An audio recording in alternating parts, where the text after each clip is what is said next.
to record the podcast on my phone. Yay. All right, let's do that again because the freaking I wasn't recording. I said that I'm recording. I forgot that I was on the recording end this time. Oh, Jesus Christ. Hey. Welcome to the Shut Your Mouth Lounge, episode number 99, with me, Alex, on the phone because my internet shit itself, Addie, and Pink. Hey there. Yeah. Today we got a whole heaping of one topic, but that's fine because we've been playing some big ol' games this week and watching some big ol' movies. How large were they? Mine At least 5 large. Mine was like 745 million large, apparently. Oh, dang. Yeah, that's actually quite disappointing, honestly. What has the world come to? What was I? The topic for today is just a little quick one, but one that makes me pretty excited. So it was announced a while ago that Pedro Pascal had been cast for Wonder Woman 1984. Now, Pink, you're pretty excited for this, right? Right. But you've never watched anything with Pedro Pascal in it. His name does not ring a bell? He was in Game of Thrones for one season, and he was arguably the best part of that season. I definitely would not have seen him in that.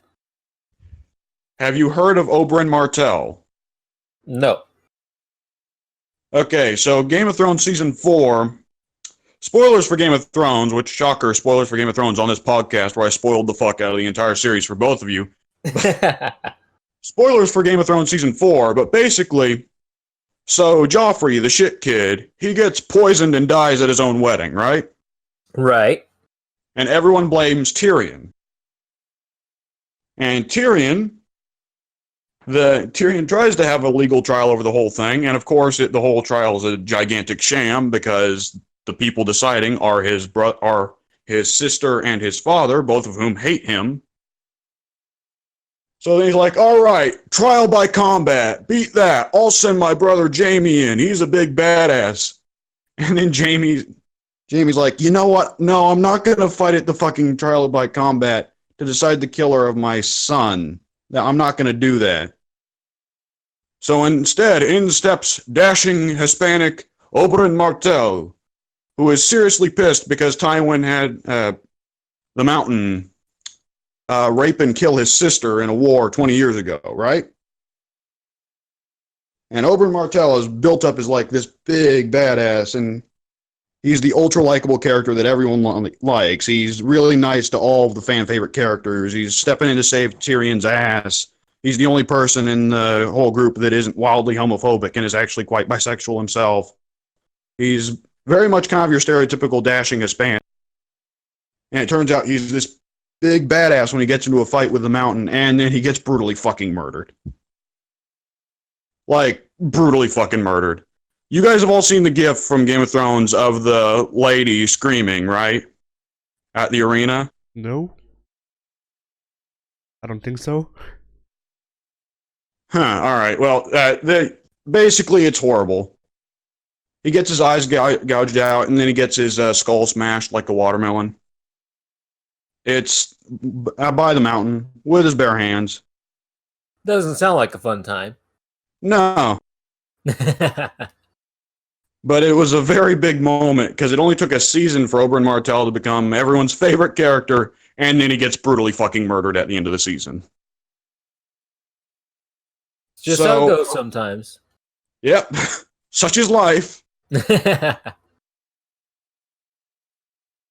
But I'm excited to see him in Wonder Woman 1984 because he was really fucking good in Game of Thrones. I'm also excited to see him in The Mandalorian because he will be the Mandalorian. Oh. Which Mandalorian also fucking incredible cast. I think we talked about that before. Yes, indeed.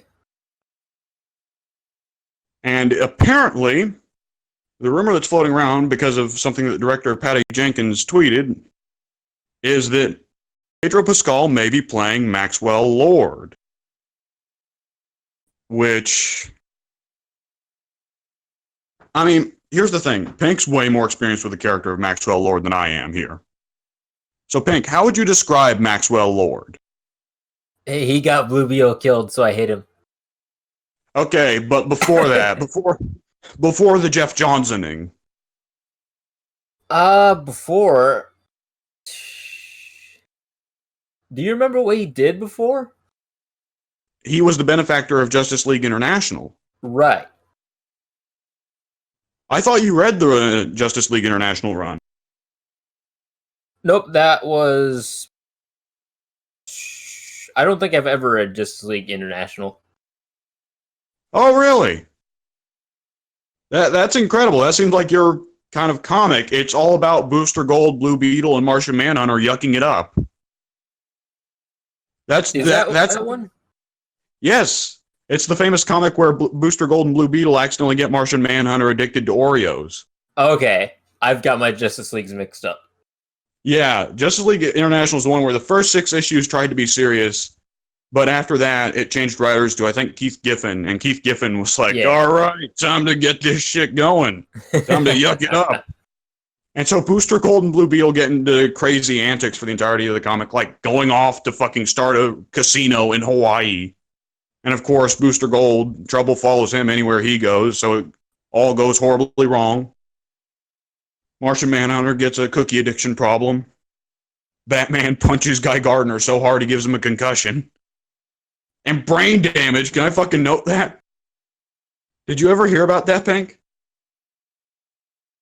That the official canon explanation why Guy Gardner all of a sudden started being an even bigger prick than usual is because Batman gave him brain damage from punching him too hard in the face? Have you not heard of that? Oh, Pink's gone. Yeah, Pink's dead. I just turned on my phone to see, oh, Pink's symbol isn't there. I've been talking to him this whole time. Yeah, my Wi-Fi kept cutting out. Right, did you... Justice League International was the infamous run where Batman gave Guy Gardner brain damage by punching him in the face, if you don't remember. Yes. I had International confused with Europe. Yes. Or maybe something else. I don't know. How many Justice Leagues have there been? Well, at that time, that would have been just after Justice League Detroit, which was like Aquaman, the Gypsy, I think her name was. Yeah. What's fucking, oh, the character from Flash. Help me here, the Flash TV show. Flash's dipshit, Hispanic scientist friend. Vibe, right. And Steel, but one of the old versions of Steel, when Steel was a white soldier dude. Right. Yeah, and then they turned that into Justice League International. Justice League Europe probably popped up sometime around then, before finally I forget who. I want to say Grant Morrison brought about the League incarnation that was like classic League with John, how am I forgetting his name? Help me here. He's the Green Lantern that was in the cartoon. John Stewart. John Stewart as the Green Lantern, which kind of led to we know now as being there is just one consistent League team with a bunch of spin-off teams like Justice League Dark. Right. But yes, Maxwell Lord was a very important character in International because he was their benefactor for the most part. Lord knows why they would need a benefactor when they've got Batman on the team, but you know. What a cheese. Yeah, Batman decided he's not fronting this one, no. But Maxwell Lord is very famous for the fact that about a decade of Justice League International comics, his whole thing was that he was kind of an asshole and kind of immoral and not immoral, just amoral, and profited a lot from the Justice League. But at the end of the day, he wasn't a villain. And then all of a sudden, oh, whoops, he is a villain.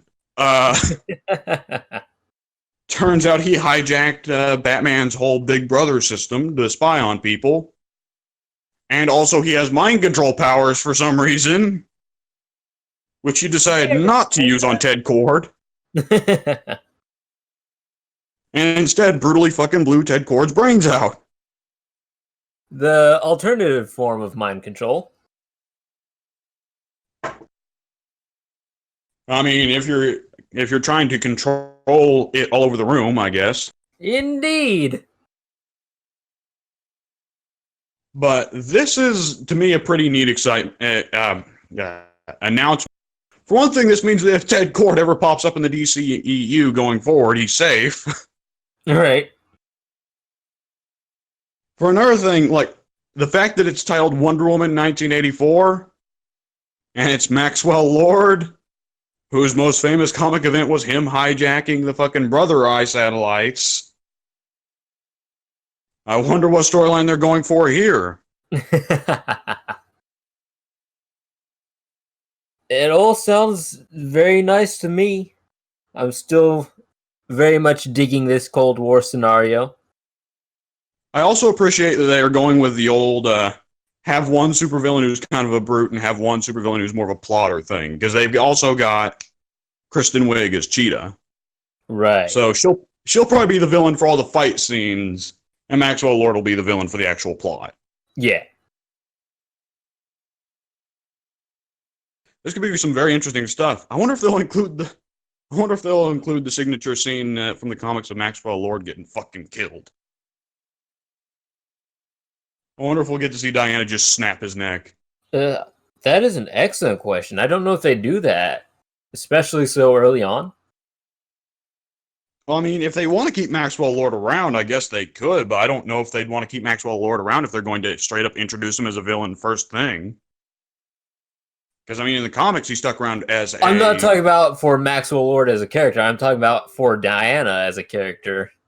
Oh, Diana's killed loads of people. Diana's killed loads of people. She was in World War I, remember? Oh, yeah, I guess she's got that going for her. I'm pretty sure she killed Ares by throwing 100 lightning bolts at him. Like you do. Yeah. Like father, like daughter. Oh, man, before we move on, can I just say real quick, one of the only good things the New 52 did was by making Wonder Woman Zeus's daughter. Yeah, it ties her in much more greatly with the old Olympic stuff. Yeah, and it makes her feel more serious. I mean, it makes her feel more like a serious presence, you know? Right. Because up until the New 52 when the movie came out, Wonder Woman definitely felt like the odd one out of DC's big trio. Yep. Whereas now things have completely turned around, and now Wonder Woman is the best of the big trio. Why, how the tables have turned. Yeah. It's crazy. It's almost as if you shouldn't let Zack Snyder touch your movies. Absolutely not. I hope Matt Reeves can turn Batman around. I don't even know who could turn Superman around at this point. First things first, get rid of fucking Henry Cavill, for the love of God. Pretty sure he's already out. I don't know who could play Superman now that hasn't already been snatched up by the MCU. Yeah. I don't have any idea. Like, my brain just wants to say Tom Holland in 10 years. But that's just because I'm so used to him as Spider-Man that I just associate him as playing the pure, innocent hero, you know? Right. The thing is, he's not even going to grow all that much in 10 years. No, probably not. He's probably already done growing. Yeah. He's... What is he? We kind of lucked out that he's stayed that small maybe? skinny.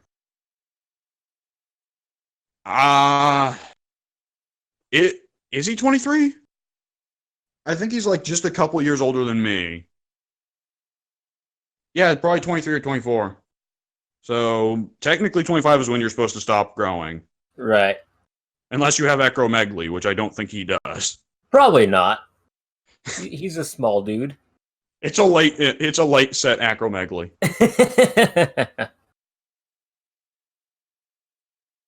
Oh man. Oh, I wish there was more news coming out about Wonder Woman 1984 because Anything coming out of the DCEU that isn't from Zack Snyder or Todd Phillips seems to be really entertaining. With that said, I haven't watched Aquaman, and I've heard entirely different things. Because Pink, you loved Aquaman, right? Indeed. Yeah, and Soon thought it was absolute dog shit. Yep. Which, I mean, let me ask you, especially considering it's starring Jason Momoa, how much of a dude bro movie is it? Not very much, I wouldn't say. Okay. It didn't seem to veer too far into that direction, if at all. All right. Because Jason Momoa, that guy just seems like the living embodiment of dude bro. All right. Addy, do you know what's coming out on the channel this week? Yes, a whole lot of shit. Oh, yeah. Right. Halloween week. Yes, Halloween week. Halloween. So, I have no earthly clue what's coming out on freaking Monday because I didn't schedule it. Probably Siege. Yeah. So there you have it. Probably Siege. Spooky Siege. Yeah, Spooky Siege. Also on Monday, we're releasing Dead Space. Oh, that was an interesting recording. Yeah. Then, let's see, which one was Monday? Yeah. So, on the 29th, we're releasing Soma. On the 30th, we're releasing Resident Evil 4. Ah, okay, yep. Well, I also skipped tomorrow, which is Prey. Okay. And then the special secret game on Halloween. Super duper secret. Yeah. Let's see, did I schedule anything coming up for Friday aside from the freaking obvious? No, because that's next month, so it doesn't matter. I guess I'll spoil it. So it's Perfect Dark Zero. All right. How long ago did we record Perfect Dark Zero? I don't know, dude, but like at the end of November is when freaking Naruto Shinobi Striker is gonna get released. So, yeah. Yeah, we're stocked up on one-offs, aren't we? No, it's actually not the end of November, but still, it's like 2 weeks into it. Okay. You got anything coming out on your own channel, Addy? Yeah, I have the full stream of Blair Witch coming out tomorrow. Okay.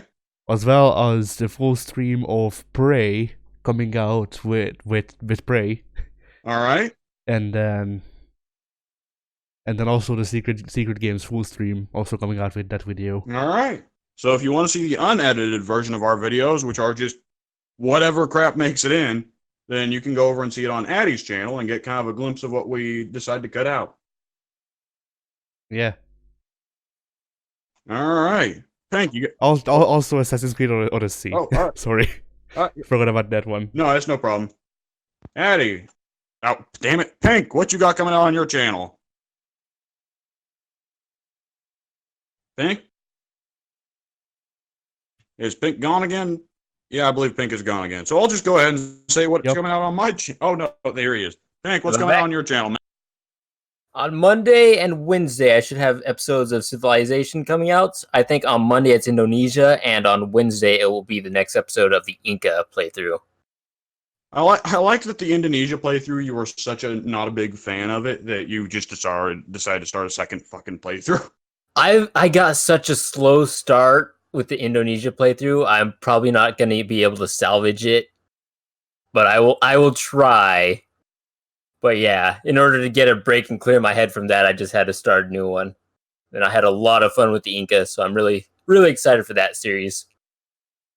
Well, I mean, the bright side of Indonesia is you can at least try and, you were able to get a strong religion going, right?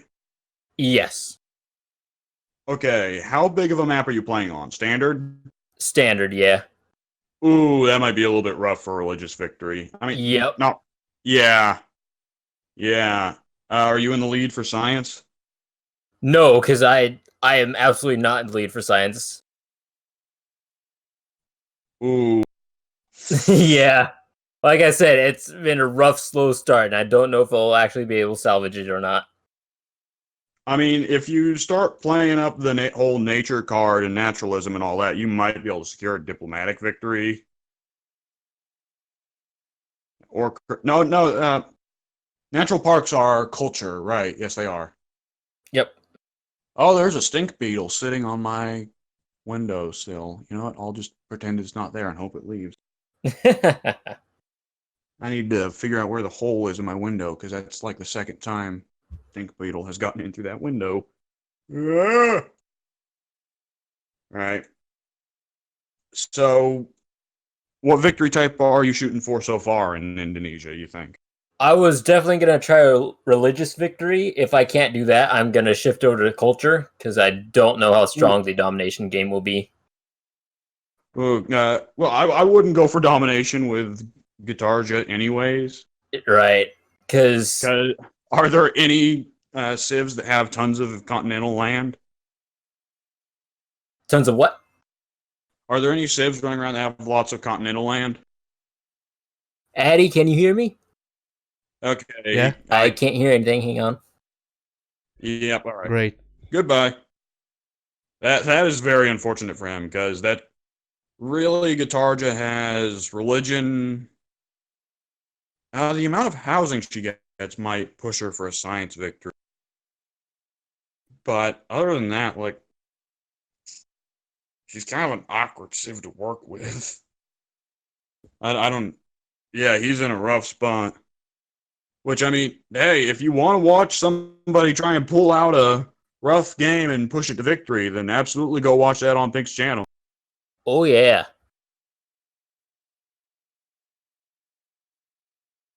And the Pachacuti game, I assume, is going much better.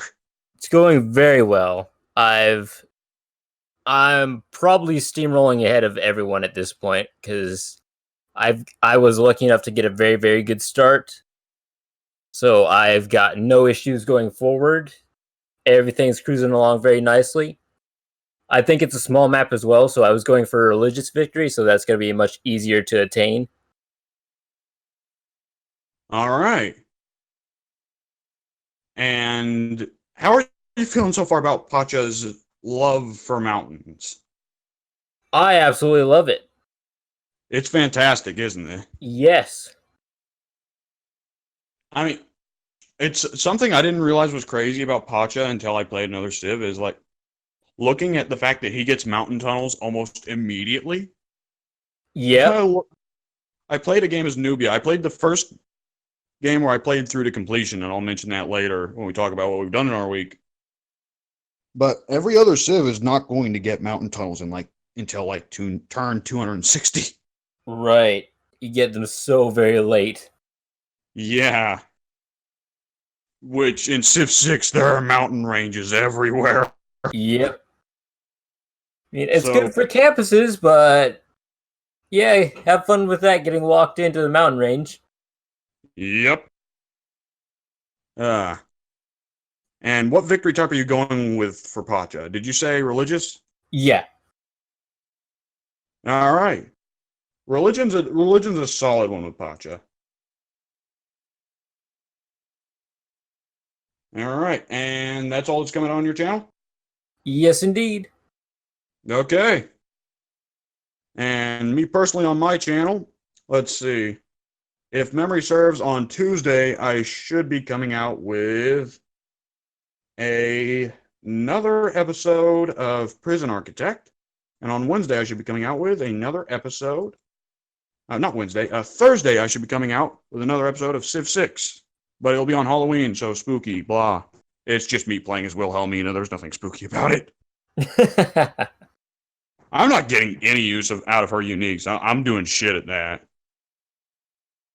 She's got some of the most awkward uniques to work with, though. I've not played as Wilhelmina yet. What are her uniques? Okay, so you know the adjacency bonus that commercial bonuses get from commercial districts get from rivers? Yeah. Pretty much all of her districts get river adjacency bonus, which is not fantastic. She also Yeah, it's not great, but maybe for like a holy site, which has a lot of problems getting good district adjacency bonuses, but at the same time, she doesn't seem very religious centered, so maybe that's not ideal. I worry more about campus adjacency bonuses. Because Right, campuses, and for those, you just want the mountains. well, I mean, campuses you want jungles, and holy sites you want forests. So it depends on which civs, which civs start position you pick. Like if you're playing Jayavarman, then you're not going to have any trouble at all getting good campus positions because he just spawns in the middle of the fucking jungle. Right. Whereas, Barbarossa, like, yeah, good luck setting up those campuses, asshole. There's no jungles anywhere near you. But yeah, Willem, she gets the adjacency bonuses for the other districts. Internal trade routes provide loyalty, external trade routes provide +1 culture, which is also very underwhelming. That's not great. No. What is her unique building? Oh, okay. So I think Netherlands is one of the weird ones, and that pretty much the entirety of her strength is in her unique improvement, which I am going to get next session.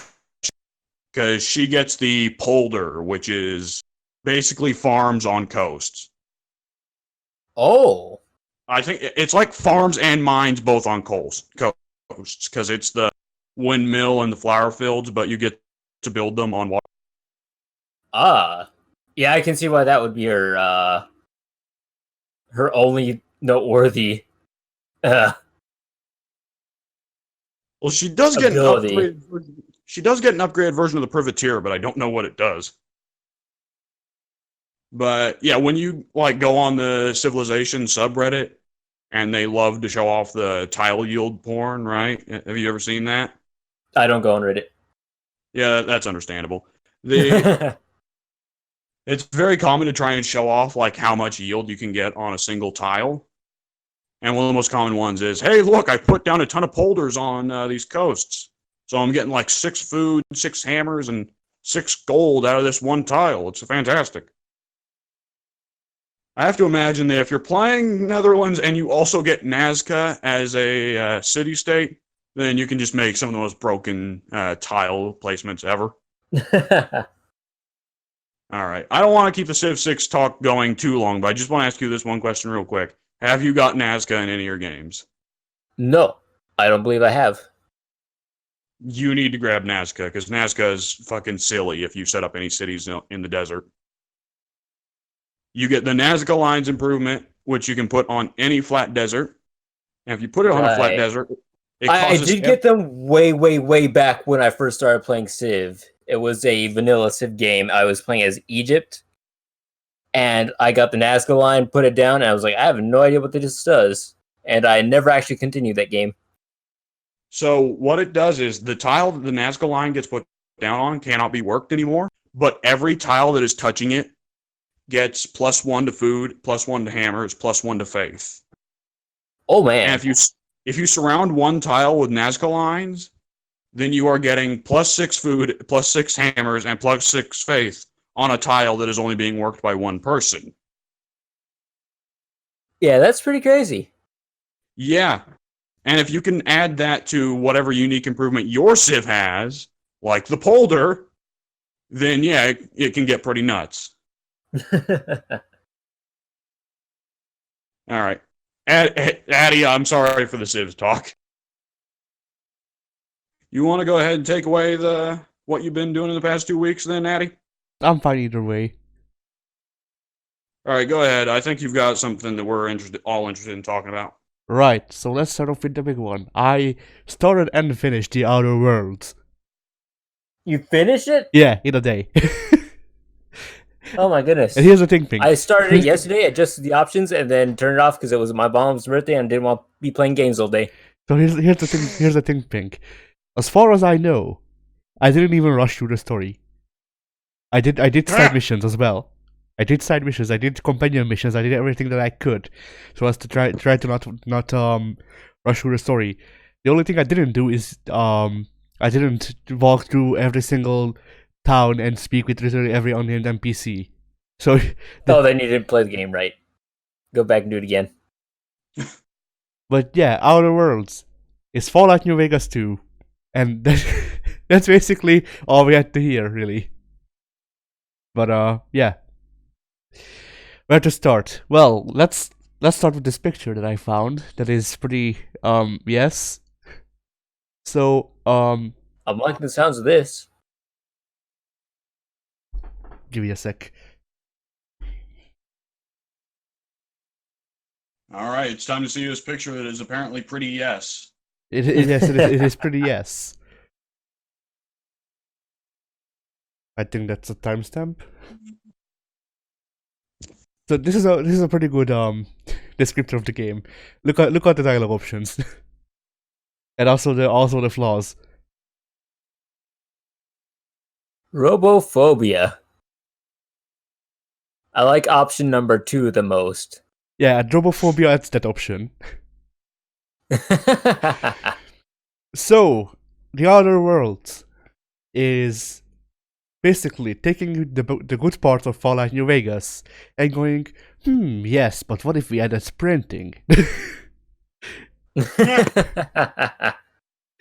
And Yep, I distinctly remember downloading a sprinting mod for Fallout New Vegas.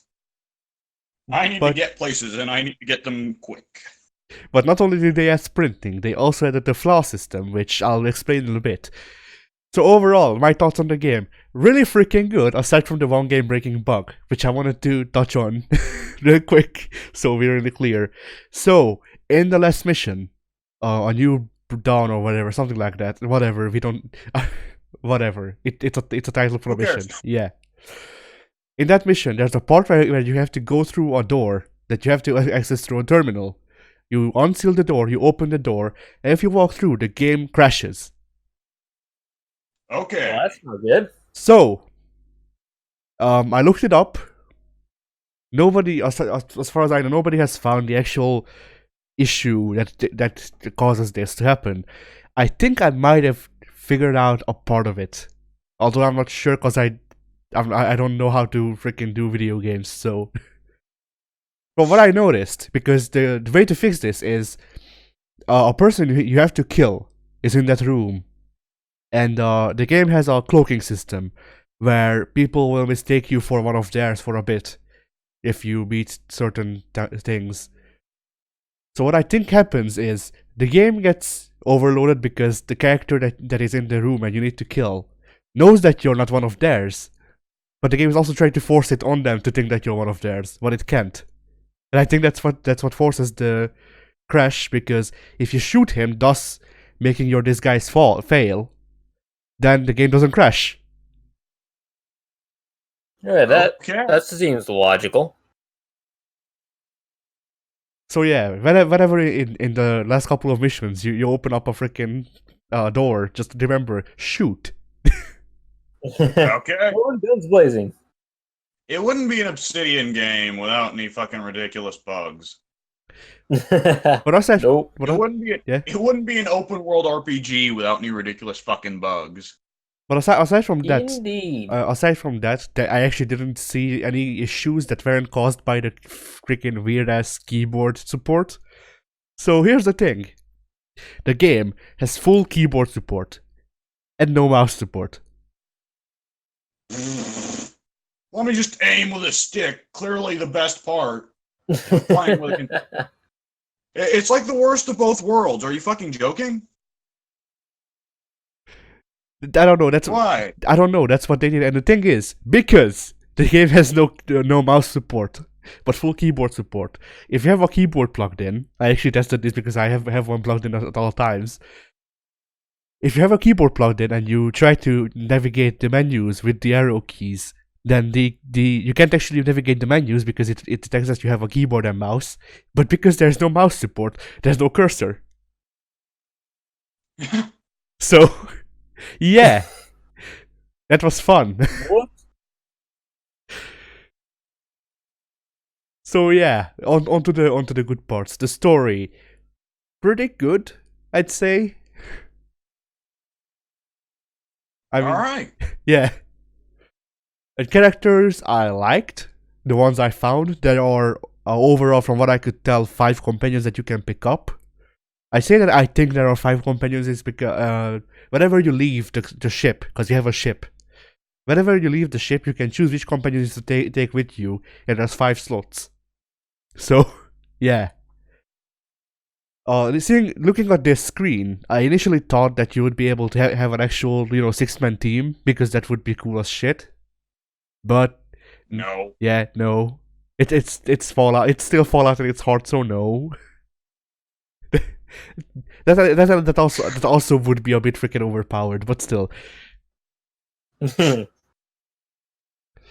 So, the crew members that I found were the picture Sam, who is literally just on your ship, and you just have to fix him up to get him to be in your team. A mechanic that is Sam optional? Yes. Nice. I like to thank somebody out there that had an entire playthrough and they just didn't realize Sam was back in the ship. So he's just deactivated there for the entire time. Pink, I didn't find Sam until I was like on the planet before the end planet.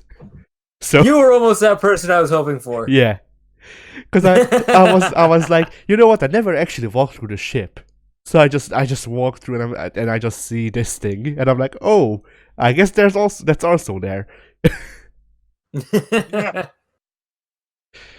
And then apparently I randomly picked up the part that he needed for fixing, because you actually need to go to a different planet to get the parts for him. So that was funny. What a coincidence. It's just like the time I picked up Violet's brain. Yeah. The brain for Rex. Well, hang on, I need to step out real quick. You keep All right. going. So yeah, another companion is a mechanic that you find on the first planet. They have an interesting story arc that takes a freaking while to finish. Like I'm pretty sure they have the longest character arc, like companion story shit in the game, because it starts at the second planet that you go to, and it takes like the last mission, the one before the last mission actually takes place on one of the end game levels, so or planets. So it takes a while to actually finish their companion story. Right. Another one is a freaking pastor from the same planet that the mechanic is from. And you can take drugs with the pastor. That's the companion mission. Oh, very nice. And then there's also... I'm back. Alright, so you missed the option where one of your companions is a pastor and you can take drugs with them. That's the companion mission. Okay. Sure. Yeah. Why not? Fuck it.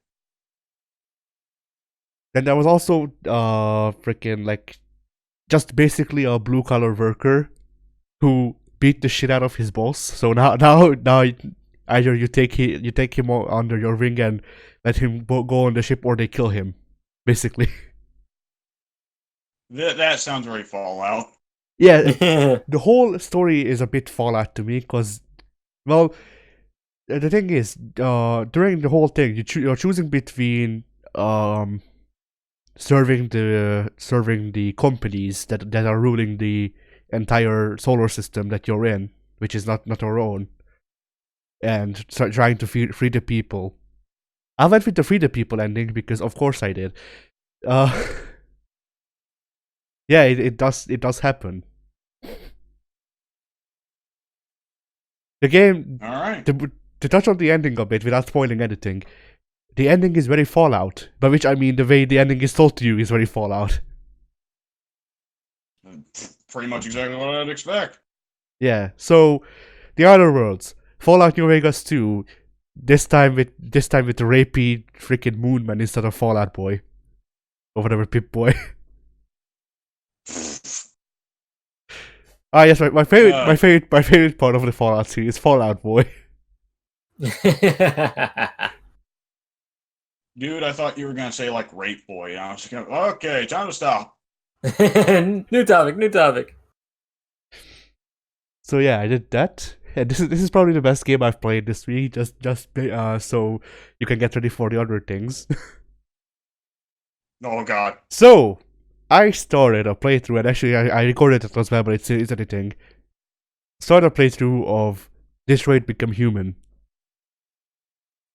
Okay.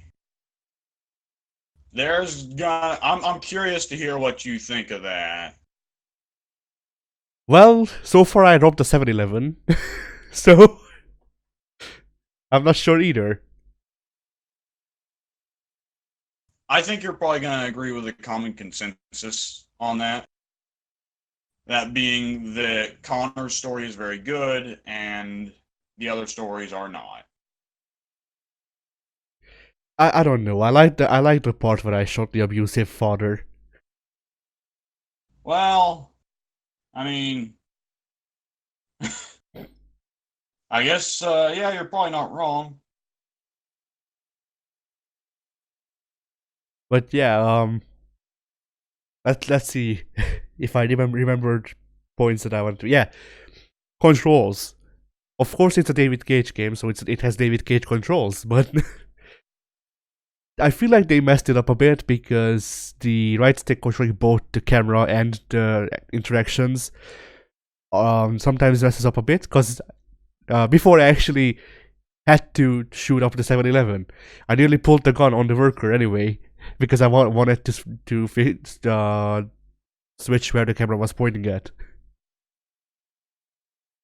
Also, you need to do freaking nollies to open up doors. You need to do what? Nollies. I'm sorry. Did you say nollies? Yeah? Those ollies. That like a Oh, always. Okay, the skateboard move. I assume you're meaning like the controls that you have to use when you play Tony Hawk. No. The controls to skate.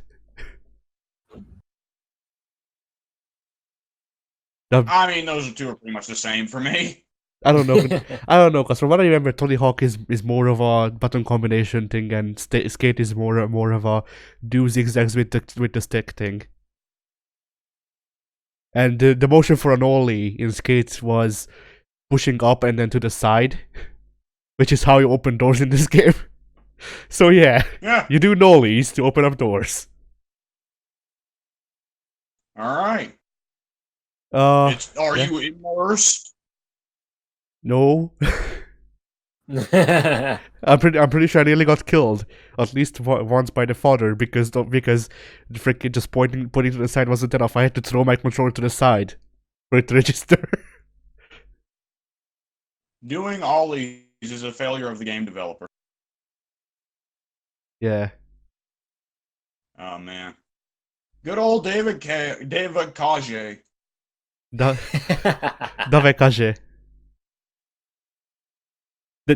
Kajit. Yeah. Yeah. Cage guards your back.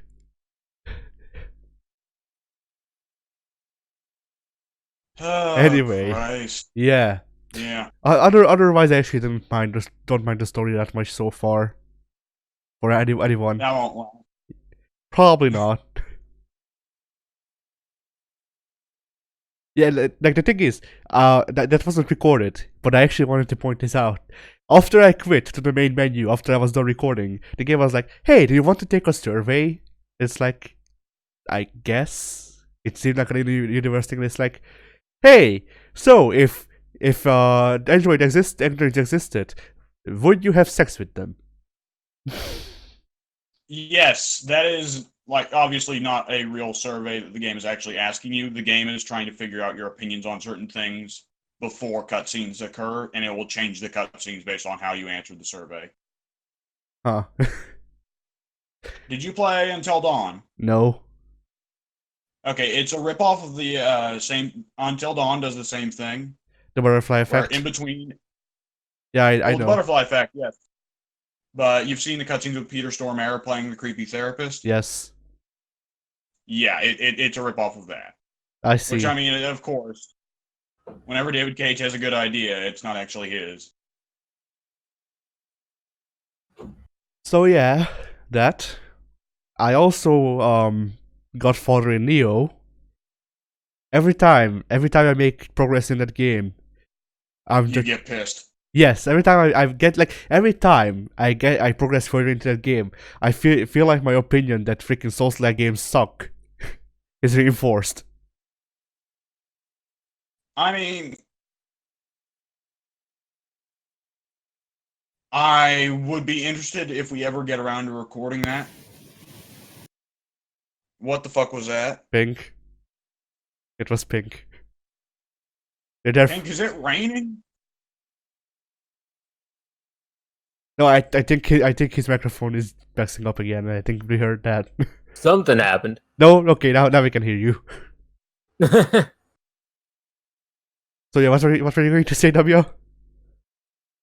I was going to say I'm interested to see if we ever record that because I am interested if it's just a case of like the game is genuinely bad or if you're just saying that because the game's hard. I don't think the game's genuinely bad, but I do believe that the game design is not for me. Like I think like it's not even that it's hard. Then stop saying the game sucks. Like there are parts that I legit think are, you know, good about the game. But then every time the controls just feel freaking shit to me. and considering that the game is supposed to be all controls all the time, I feel like that's bad that I don't feel fun because of the controls. Huh. I also didn't find it fun to have to freaking beat New F5 times. Anyway. I mean, the thing when they have repeat boss fights is the idea is that you get better and you can eventually just crush the boss fight first try. I don't know. I just spammed freaking arrows into his head until he dropped after a while. Cause, you know, like that's an issue I had with it. Cause yeah, yeah, I think it might be the difficulty actually. Because like obviously I'm very vocal about not liking difficulty for the sake of difficulty, and I'm not saying that this game has difficulty for the sake of difficulty. Because I wouldn't know. I didn't play through it all, and I also didn't really look into it that much. But like, I feel like it's pretty fair to be pissed if I spend 30 minutes chipping away at the boss's health, and then because I dodged one frame, no, actually, because that's still somewhat fair if I dodge one frame too late. Because there are freaking crazy people who can dodge perfectly. But, you know, like if for some reason, because there are too many inputs or something, it doesn't register. Or if I do dodge one frame late or something, and I just get stall locked by freaking lightning strikes from the sky because the boss called them down. I feel like I'm reserved to being angry as shit at the game at that point. Especially when it happens 15 times in a row. I mean, you can blame the game for the fact that you missed time to dodge all you want. But is this really mistiming when I'm in the middle of dodging and then the freaking lightning strike just hits me even though I wasn't near it? Well, then you're not supposed to dodge. I'm pretty sure there's no other counter than running or dodging to that move though. Because you have to remember there are no shields or things like that in this game. Can you do parries? Only to small size enemies, which bosses are not.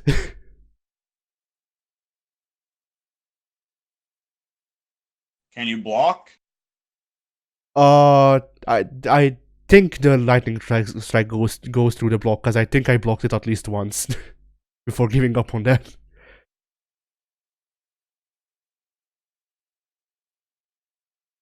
Actually, yeah, now that I remember, I did block it once, but with at least one of the because Nue can summon different types of lightning, or rather, they can change at what frequency they come out. So there's this one attack where he only summons 2, but they come in quick succession between each other. And when I blocked one, because you can block one, I think. When I blocked one, that immediately broke my guard, leaving me dead, because the second one killed me. So I don't think that blocking is too much better, either. Well, obviously, I haven't played the game and know how to advise you here, but games don't just have problems without solutions. Sometimes even just the solution is just to not be in that situation in the first place. It's one of the basic attacks he spams, though. That's the thing. He spawns in doing it. Perhaps, but I mean, Souls, sometimes it isn't the direct solution that's the best one, though. Like, how far did you get in the first Dark Souls? I only did the freaking beta, so. Okay. Because there's an enemy in that who you are not supposed to fight in the traditional way. You mean are supposed to. The dropping one? It's the one you fight on the castle bridge in the Undead Burg. Like, once you get past the tutorial area, the first area you get sent to. Where you have to fight all the night zombies, and there's ones that have crossbows. Yeah, I might remember this. I'm not sure. So, there's a boss in that area that is a big, obese demon with, like, imp wings. And the way you're supposed to fight him... Oh, you know what? No, that's a different one. No, what I'm thinking of is basically a giant-ass minotaur on a little tiny bridge between 2 towers. And there are really only 2 ways to fight it. Either trick it into accidentally jumping off the side of the bridge and killing itself, or repeatedly luring it, running away from it over to one of the towers, and then diving off the tower to stab it in the head. But you don't fight that boss fight directly at all. You're not supposed to. He'll just kick your ass. I see. Well, I'm not sure if there would be options for that in this case, because this is in the newer fight is in an enclosed area. Like it's basically just a fighting ring. And I think the only yes, there is cover. There is one like small house that he can break down the walls to that doesn't collapse immediately, but I'm pretty sure that the attacks still, like the lightning still go through the house somehow. Huh. On the other hand, the boss after Noe, which is a person, was a lot easier because guess what? He does EIDO, and guess what? He can get stuck in the walls. So basically, I just baited the EIDO out of him. That's awesome. Yeah. And then, because the thing, like, spoilers for Neo, I guess, that the guy you fight in the freaking level 4 or something like that, I don't remember, is actually just, like, basically a vision, I guess. Like, spoilers, but not spoilers, because I'm not actually spoiling anything, but whatever. But yeah, he's basically just like a vision, is a way to put it without spoilers, and then you actually can fight the real guy as a separate side mission. You fight the real guy in an open space that is also a fighting circle. So no more waiting at the idol. Nope. That is interesting when they are able to make you fight a boss fight repeatedly, but by changing the arena you fight him in, the boss fight becomes entirely different. Yeah, I didn't even beat the guy. I just moved on to the second map, and I was like, "Okay, bye." Oh yeah, I love that when Souls games just let you skip the boss fight. Like, fuck this, I'm out of here. Later, nerd. Yeah, the thing with this, Not having any of this. like, not today. Not this shit. like W is Souls on at least like semi-open world game. Like, you know, are things supposed to, you know, like flow together? Yes, the Souls games are very open world. Not The Neo. original Dark Souls is very well. Oh, weird. Because the Neo, original Dark Souls is very well known for how you can just go to whichever dungeon you like. There's like 4 or 5 dungeons in the very starting area. Neo then I guess is really freaking story driven or something, because Neo has levels. Large S levels, but levels nonetheless. Yes, I do remember hearing about that Neo tried to focus on its story a lot more than Dark Souls did. Which I appreciate. Like the issue I'm having is that I like the characters being used. I like the setting. I like the story somewhat. I'm not the biggest fan of it because it's just, hey, get sexy fairy lady back, yay. But Well, yeah, it's very Koei Tecmo. yeah, that sounds right. But Do like, you kill 30 enemies with one attack while doing it? sadly no. 30 enemy, 30, one Oh. enemy kills 30 you with one attack though.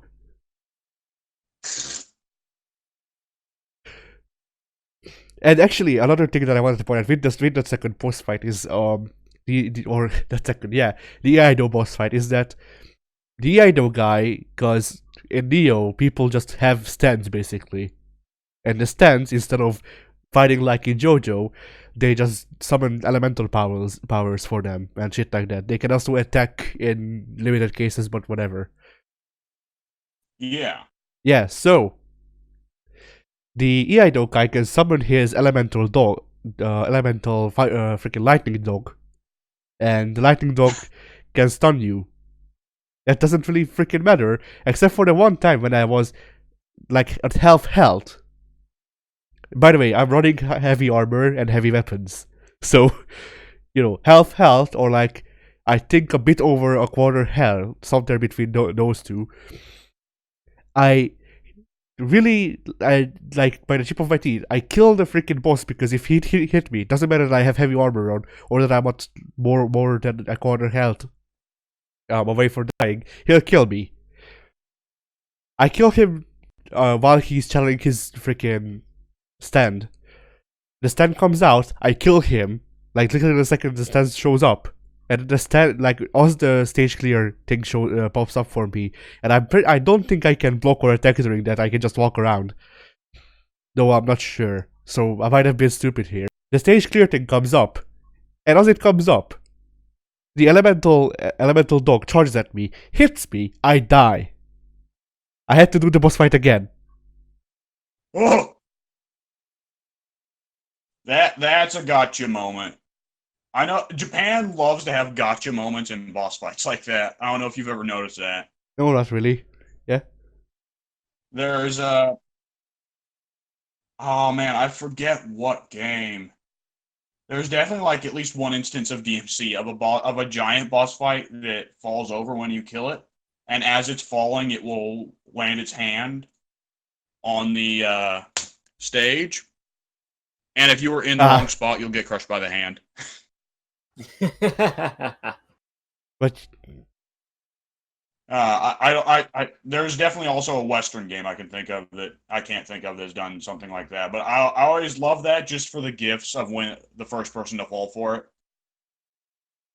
Like, it's especially bad with Dark Souls because it's like, you defeated, and then it immediately follows it up with, you died. yeah, I think with this game it was like, freaking mission successful, and then I die. It's this really sad screen. Then the Japanese writing comes up and it turns into, you are but an empty husk. Which, yes, I am, game. You made me this way. Mission successful. Fishing mail. Yeah. Freaking. Oh, good lord, that's but fantastic. Yeah, Neo, the game I literally only playing through, so I can claim that I have given a Souls game a chance. Who knows? Maybe by the end I'll be freaking like I'll be like doing top level Ninja Gaiden plays, and I'll actually be enjoying myself. Who knows? I'm not finding it likely, but it could happen. Anything is possible. Ninja Gaiden is on like a whole nother fucking level. I don't even understand how anyone gets good at that. It's absurd.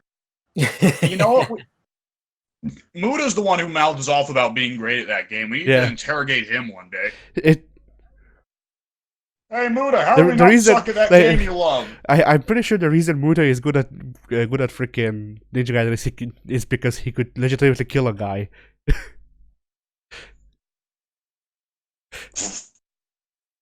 See, the first thing you need to do to get good at Ninja Gaiden is you need to track down a hobo and murder him. Yeah. So other than that, I also Yeah, I have a strong feeling if we actually asked Muda, he would just tell us like, "Get good, noob." yeah, probably.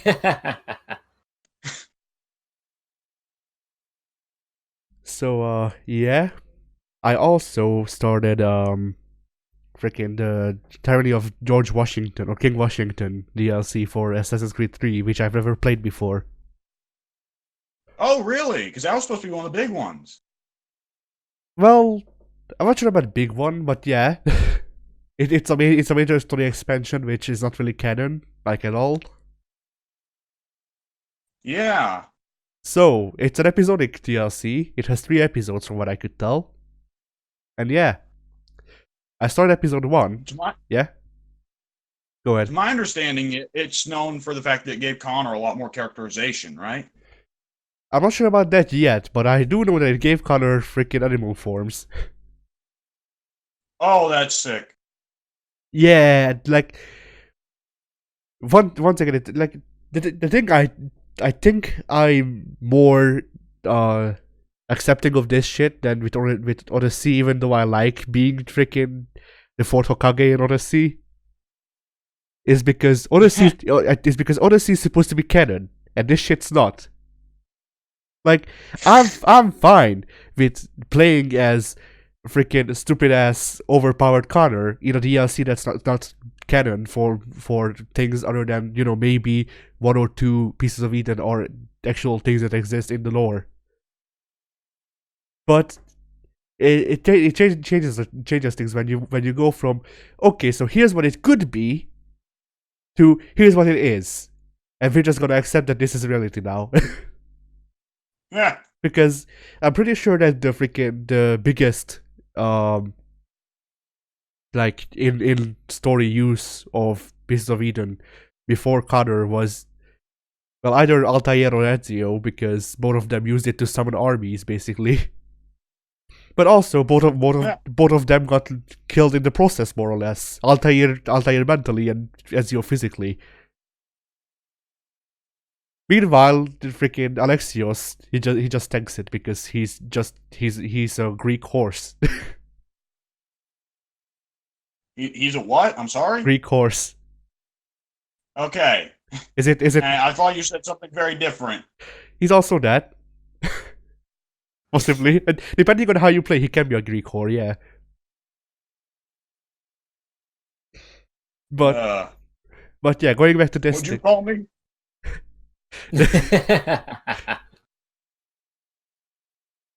So yeah, going back to the Tyranny of King Washington DLC, it was actually kind of surprising when I started up and it starts off with Connor's mother,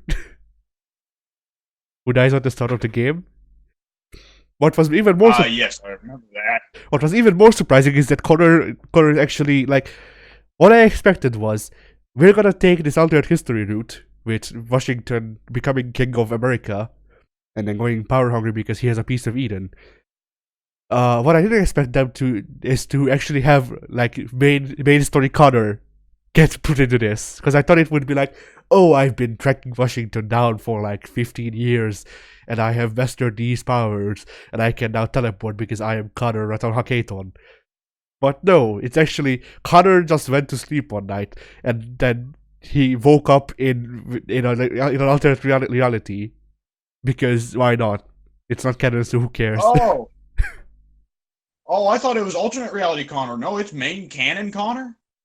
It's, Who has been dumped to an alternate reality? from what I can tell, yes. Because throughout the opening part of episode 1, he's like, no, this is stupid. This can't happen. You're dead.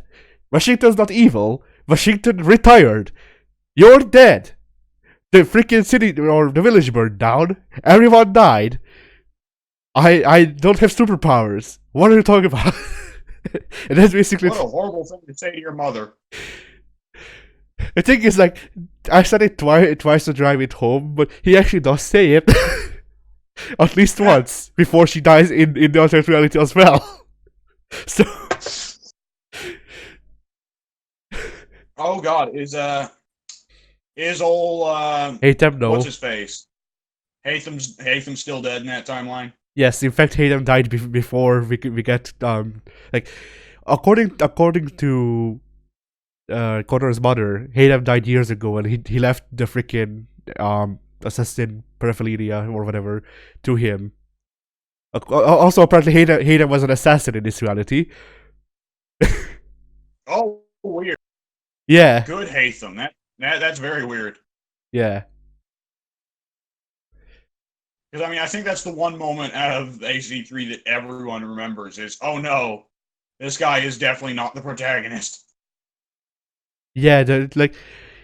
I remember the time, like I think when I started my first playthrough of Assassin's Creed 3 and I got to the ring part, I'm like, this doesn't seem right. And then he and then Desmond is also like, what the hell? Then we find out he's a Templar. That's my favorite dialogue bit, because when I saw that initially, I didn't think that was Desmond's commentary. I thought that was actually one of the people at the meeting. Ah, I thought one of the people at the meeting went, "Wait, what?" Like, so one of those guys there thought like fucking Samuel Johnson or whoever, actually thought he was at an assassins meeting. Up until they're like, "All right, welcome to the Templars, Samuel Johnson." And Sam's just like, "Wait, what? Hang on. I thought I was at a different party. yeah. Oh, it's the Assassin's Club next door. Oh, whoops, silly me." But yeah, other than that, let's see what else can I say about the freaking thing, the DLC. So far, I've only gotten one animal power, which is turning into a wolf. At least in lore. In reality, it just turns Connor invisible and also freaking like crouch walk on the speed of light. So it actually just starts doing bath salts. Yes, basically. I mean, that actual, somewhat true to anal explanation to what, because Wait, does he actually do a load of drugs and then just imagines he's a wolf? well, what happens is, you need to get this like tree branch that if you make into tea, then you get high, and through getting high, you obtain the power of an animal. So technically, I think in lore he actually does turn into a wolf, but also he did get high to get there. So he might not. He might just be crab walking really fast. I like to imagine the Templars in that position. Like, they're scared shitless because they don't even know what to react to with that. Yeah, they just act like nothing's happening. That's why Connor thinks he's invisible. He's just crab walking menacingly. Yeah. And yeah, I had fun with the DLC up until the point that they wanted me to do freaking eavesdropping eavesdropping missions. And Oh, yeah. God. Like, you know, you gave me PTSD. I miss a lot about older Assassin's Creed games. Eavesdropping missions are not one of them. Oh. Walk slowly. The thing is, like, I liked the eavesdropping missions pre-3. I didn't like them, but I found them to be better in pre-3 because I could just freaking climb a large building and just follow them on the rooftops, and with my eagle ear, I just heard everything. In 3, they introduced the bloody like noise bubble system or whatever, that you need to be inside the bubble or you can't hear shit because apparently Connor's ears are clogged or something. Oh, no. Yeah. And like, not only is the freaking the environment not good for how I did the tailing missions, but also the introduction of the sound bubble system made it so even if it was, I wouldn't be able to use it because sound bubbles. Yeah. And I'm not sure how they want you to do it yet. I might go back and figure out what to do, because you need to eavesdrop on 2 guards, who are in the middle of like a 500 guard camp. I'm exaggerating, but it's genuinely like you need to eavesdrop on 2 guards that are like 10 to 15 guard camp, and it's a really small camp for 10 to 15 guards. Heh. And there's also like 2 bushes.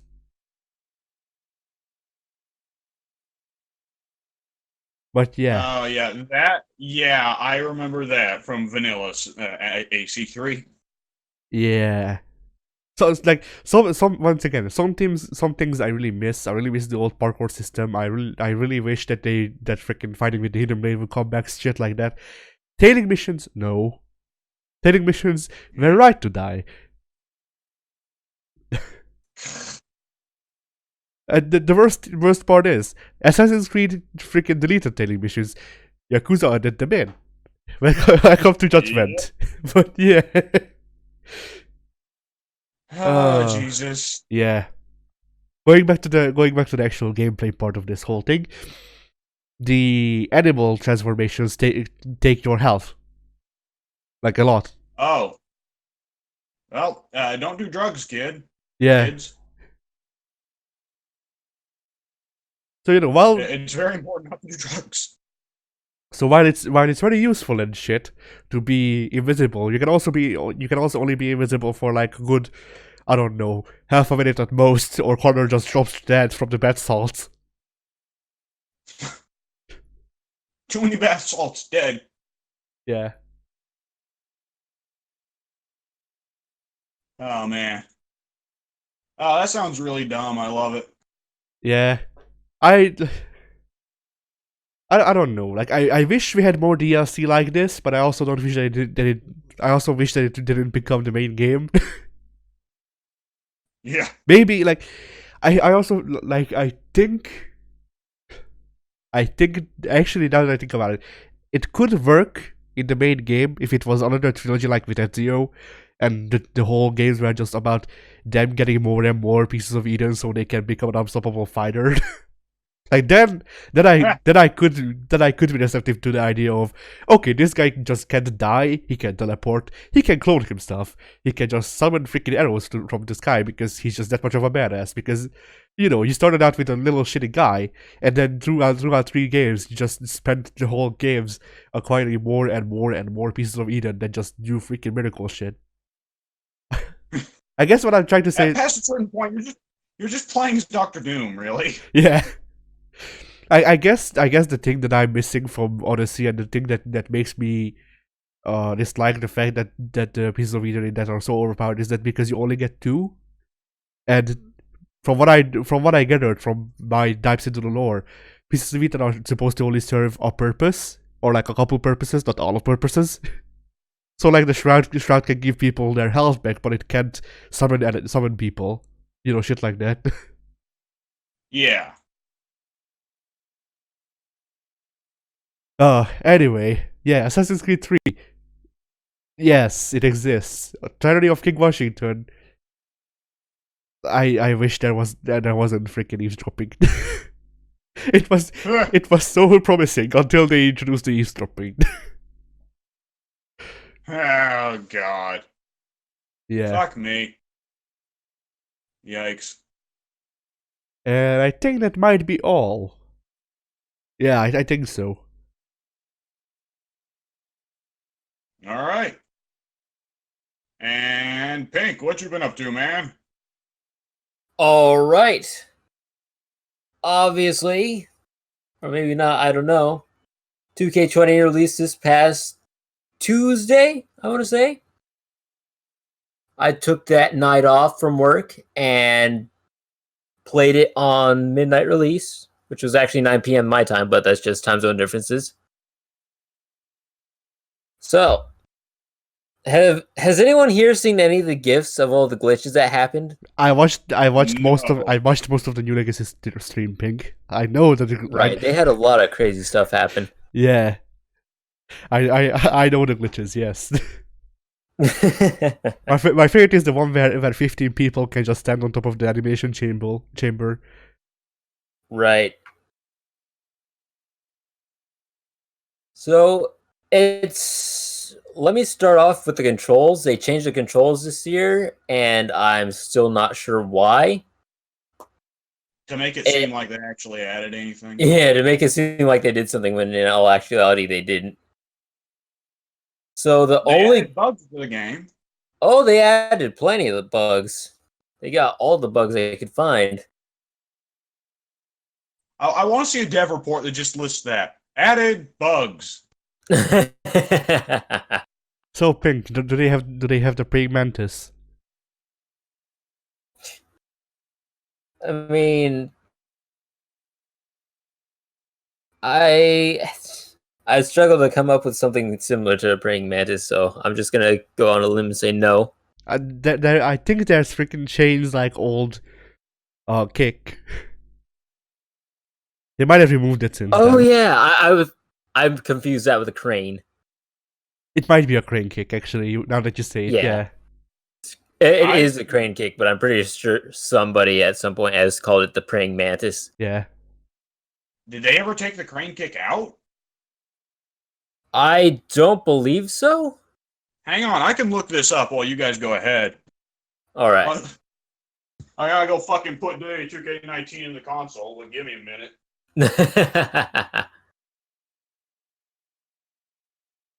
But yeah, continue Pink, I guess. Yeah.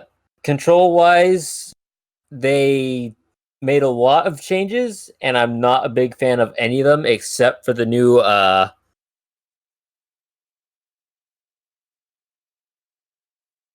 Or did you watch? You cut out, I think. I think he died. Yep, he did. Alright. Yep, I cut out. So the new what? You cut out.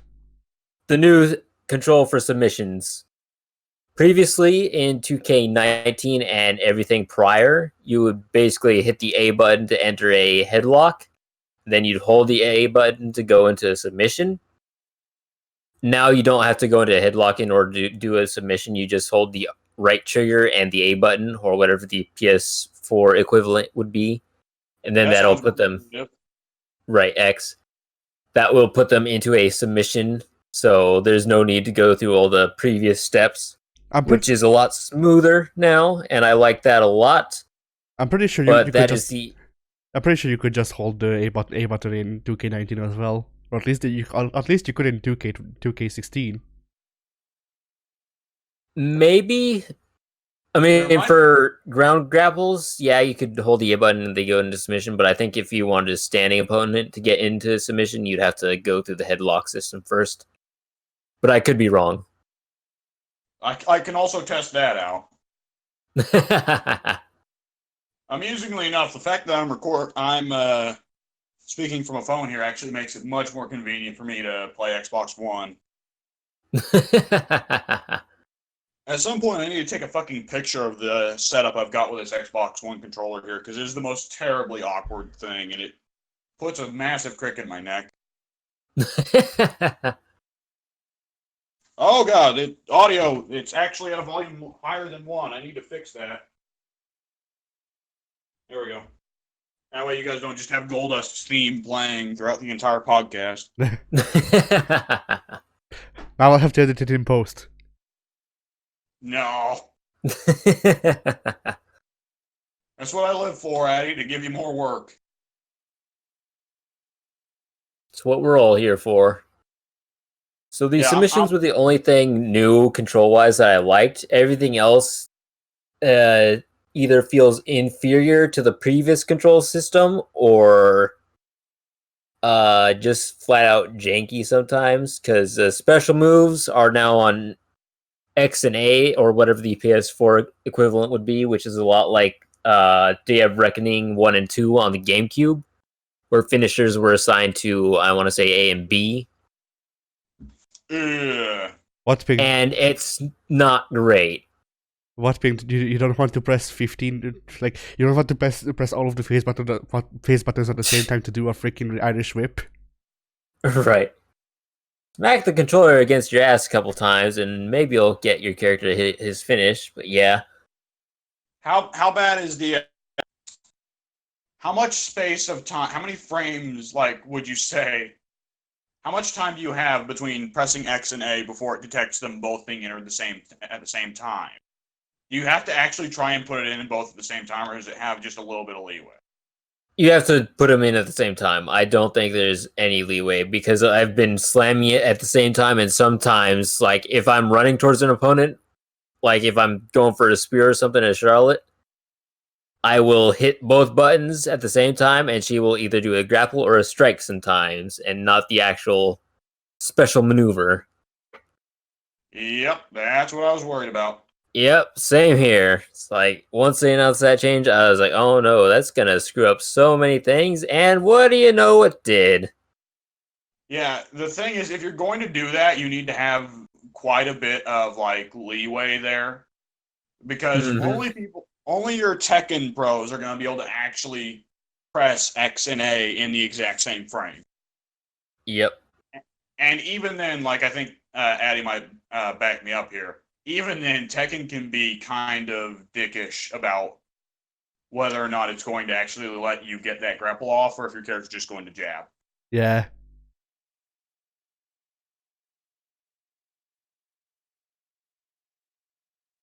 All right. But And yeah, I do want to go ahead and have a hot take here, though. yeah, go ahead. Here's my hot take. I think putting reversal on Y is actually a good choice. I hated it at first, but using it, it doesn't feel that bad. I would still much rather have the finisher on the Y button, though. Yeah, my thing there is just the one that I want to have the most easily accessible and to have the most consistent. And face buttons are easily accessible and consistent, whereas triggers and bumpers tend to act a little bit fucky. Right. So I always had that problem since basically every WWE game to come out in the last decade put reversal on the triggers or bumper. Yep. I don't think a WWE game had the reversal button on the face button since Shut Your Mouth, which used the square button. Oh, that's crazy. Yeah, everything after Shut Your Mouth, I'm pretty sure, was the right and left triggers. Yeah, my favorite was when it was both. They just had to guess which move your opponent will do. Oh yeah. What do you mean this isn't freaking Evo? What what do you mean you don't do hard reads in freaking WWE SVR 06? Right. So not to interrupt, but entirely. You know what? No, actually, I'll talk about this later. I'll talk about it in my own segment. Go ahead, keep going. Okay. I think I've covered the controls. I don't think there's anything else too spectacular going on there. Glitches, I've not really experienced any myself. I've seen a lot of GIFs and videos with a lot of nonsense going on. You're cursed now, by the way. Yeah, my game is gonna just eject itself out of the system, fly across the room, and bust out the window. But it'll fucking decapitate one of the people in the house. And then fly out the window. You'll just start up the game and everyone is like this weird, stretched, 10-foot tall noodle creature. You're right. You load up 2K20, and then when you load into a match instead of a freaking actual match, there's just a freaking like N64 model of Link looking to the crowd, and then he turns around and he's all bloody. I don't know how many more freaking rebuster cliches I can hit. Alright, I've got 3 things to say. First things first. They did take out the crane kick. No! It is not in 2K19. I don't know if they've added it back to 2K20. And speaking of potential new move additions in 2K20, so Pink, have they added any new Shining Wizards since 2K14? I don't believe they have. Because the Shining Wizards in 2K20 are still just the ones from 2K14, which are still dog shit. Yep. Yeah. And there's they were AJ Lee Shining Wizard, and they never bothered to actually get a decent wrestler to do it. Yeah. So here we are. We need to get actual Muto to do it somehow. We need the great Muto. real life Muto now is like in his 60s, so he would either botch it terribly or kill the guy. So I think I'll pass. I mean, if he kills the guy, at least we'll get a good sell with it. Yeah. I mean, that's weird. Why does this character's skull pop every time he has a Shining Wizard done to him? I don't know. I don't know which wrestler it was, but I recently saw like a Shining Wizard being done on actual television, and it wasn't a Shining Wizard. It was a Shinning Wizard. Shinning Wizard. I could almost tell you who does the Shinning Wizard. Like I definitely remember when I cared about wrestling, he was definitely an indie guy that I was aware of. Like he was like they were really popping, and it's like, oh, Shining Wizard, and it wasn't a Shining freaking Wizard. the guy was lying on his back. It wasn't a Shining Wizard. Wait, I think that's what happened. I don't remember. how do you do a Shining Wizard to a guy who's laying on his back? I think the guy was like in between sitting up and lying down, and that's how they hit it. Like, it was basically more like a penalty kick than it was an actual Shining Wizard. Okay. Adam Cole, maybe? He does something similar-ish. It's funny you say that, because the guy whose moveset I opened up to check for the crane kick is Adam Cole. And Last Shot is basically kind of a Daniel Bryan knee to a kneeling opponent. And that's his finish. Well, one of his finishes. The other one is the Canadian Destroyer. Yep. Which, why the fuck is there someone working in the modern WWE who has the Canadian Destroyer as a finish? I have no idea. I'm fine with Adam Cole for the most part, but that Canadian Destroyer, it needs to go. It's one of those moves where it's like, I have to admit it's nice to look at, but I just try not to think about it too hard. He had a match with Gargano. It was, I mentioned it in the wrestling thread at one point, where I want to say it was a cage match, and they had a ladder set up in the ring, I want to say. So Gargano is down on the mat, and Cole jumps from the ladder into the Canadian Destroyer, which doesn't make sense because he's jumping off the ladder, falling from a greater distance than usual, And catching the guy, in between his legs so he can do the flip around, which makes no sense because that's putting way more stress on your knees than doing just a little moderate jump from the turnbuckle like he usually does. But, screw me. Screw me for being logical. I feel like the only real way to do a Shining Wizard would be if it was like a heel person with a manager, and the it was against a strong man. Like, the strong, you try to do it. Yeah? You mean the Canadian Destroyer? You said the Shining Wizard. Yeah, I don't know why I said the Shining Wizard. Yes, the Canadian Destroyer.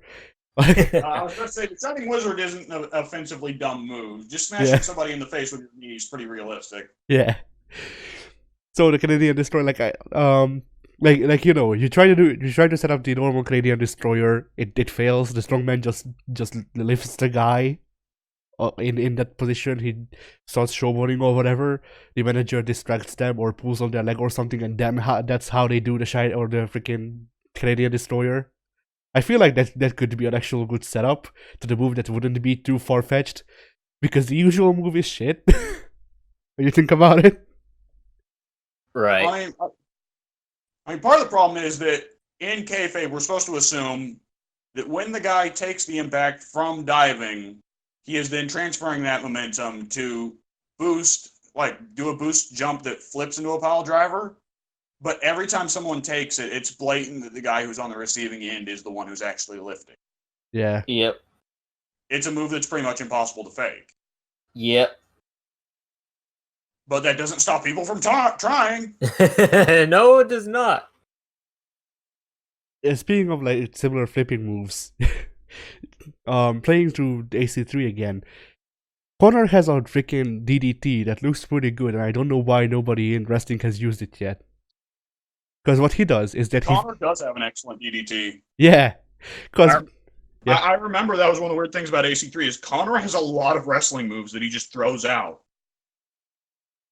Well, he's American, you Like- see. Yeah, you're not wrong. It's just weird to think, man, Jake the Snake Roberts didn't innovate the DDT. The Native Americans were using it in warfare 300 years ago. I don't The remember. famed Native American technique, the DDT. I don't remember, but I think in one of the Ezio games, Ezio might have had a chokeslam as well. He definitely did. Yeah. But I believe it was actually one of his Hidden Blade ones. He would take the Yes. Hidden Blade and stick it under someone's jaw, and then use that to lift them. So it was really more of a mandible claw slam. I guess I don't remember. But Which, I mean, is kind of pointless after you've already stabbed someone through the bottom of the jaw, but, you know. yeah. But so Ping, just so you know, in Assassin's Creed 3, Connor does a DDT where he does a normal DDT, but it's one of those flip ones, you know, like the one Lita did. Only instead of just lying straight on his back after it, he flips further, so he does a backwards roll into being standing up again. Right. I think I that's think he has two DDTs, because he's got another one that's just more of a classic Jake Roberts DDT. And that's like a melee counter. he might. Yeah, I think he's got two DDTs. But yeah, I wish, if not for a finisher, then at least a signature. If I'm, yeah. I just had the mental image of fucking Connor is training under old what's his face, the mentor guy. You know his name. Yeah, He's got I the Greek do. name. Achilles. And Achilles is like, now son, after you stab him, don't forget you gotta hit him with the DDT, or else it just ain't right. Get your shit in. Achilles is like this little hunched over, frail old man leaning on his cane. But he's telling Connor, this young up and rising assassin, you gotta hit him with the DDT, kid. It's the only way. Now I'm just imagining somebody doing the freaking like the roll DDT infinitely. DDT City. Wait, okay. Here's what we gotta do next time we play a WWE game. Addy needs to make a CAW of Connor, and then make a CAW of Achilles, who is his manager and has fucking Freddie Blassie's cane.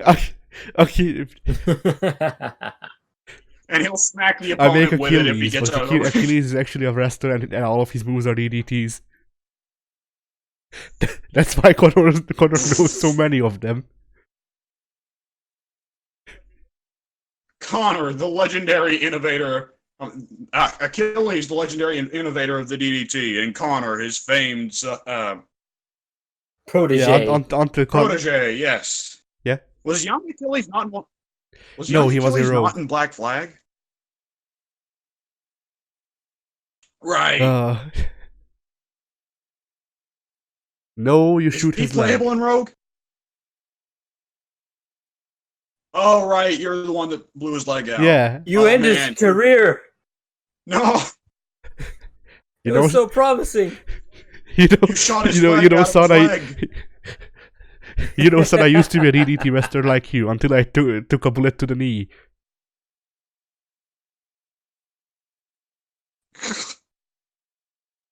Oh my god, that's fantastic. love Anyway, it. yeah, Pink. Continue the 2K20 talk. All right. So my initial impressions are that everything about it just feels so lazily done to me. I was talking yesterday about the move sets. A lot of them are exact copy and paste from 2K19, Oh no. which in some cases is really not a good thing because last year Ricochet was DLC and a lot of his moves were DLC as well. They kind of split him up into 2-packs. They were double dipping there. So, in 2K20, he retains his moveset from 2K19, which isn't good because that means half of his moves that he does aren't Are even just equipped one. on him. Oh, and some of the movesets in 2K20 suck. 2K19 fucking suck, by the way. Absolutely. It's like Which is a everybody problem. has a Michinoku driver. Every woman Yes. has the what is it? the pendulum backbreaker into a stretch. Yes. Mm-hmm. You are preaching to the choir here, man. Yep. Now, I've got a question here, man. So, you know how much of a moveset boner I have with wrestling. I got a question. When I reset my universe, does that reset each person's moveset to vanilla? I don't know. I don't know if I've ever reset my universe. Hang on. If you were to in your universe, if you save your moveset, it will ask you which slots you want to save it in. You've got the play mode, which is exhibition. Then you've got all your universe slots. If you save that moveset to all those things, then you can just transfer it straight from there. Okay, I need to check that because if memory serves, let's see. Okay. Because if there's one person whose moveset I definitely edited was Shelton Benjamin's. I'll go ahead and check that. You keep talking about 2K20. All right. So, especially with Ricochet, because like I said, all his moves were DLC last year, and so now I have to go through manually and equip all those moves. So, his elevated, what is it called? Complete shot? DLC move. Have to give it to myself.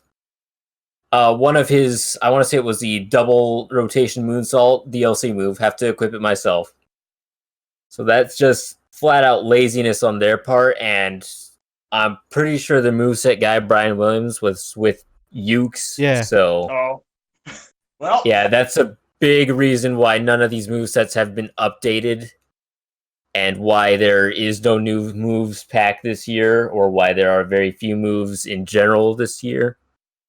I was going to mention I was worried about that because Brian Williams took over the series after what's his name? Corey Williams or something? Who was it that everybody on THQ forum blamed for literally every bad thing that happened in the game? Corey Ledesma.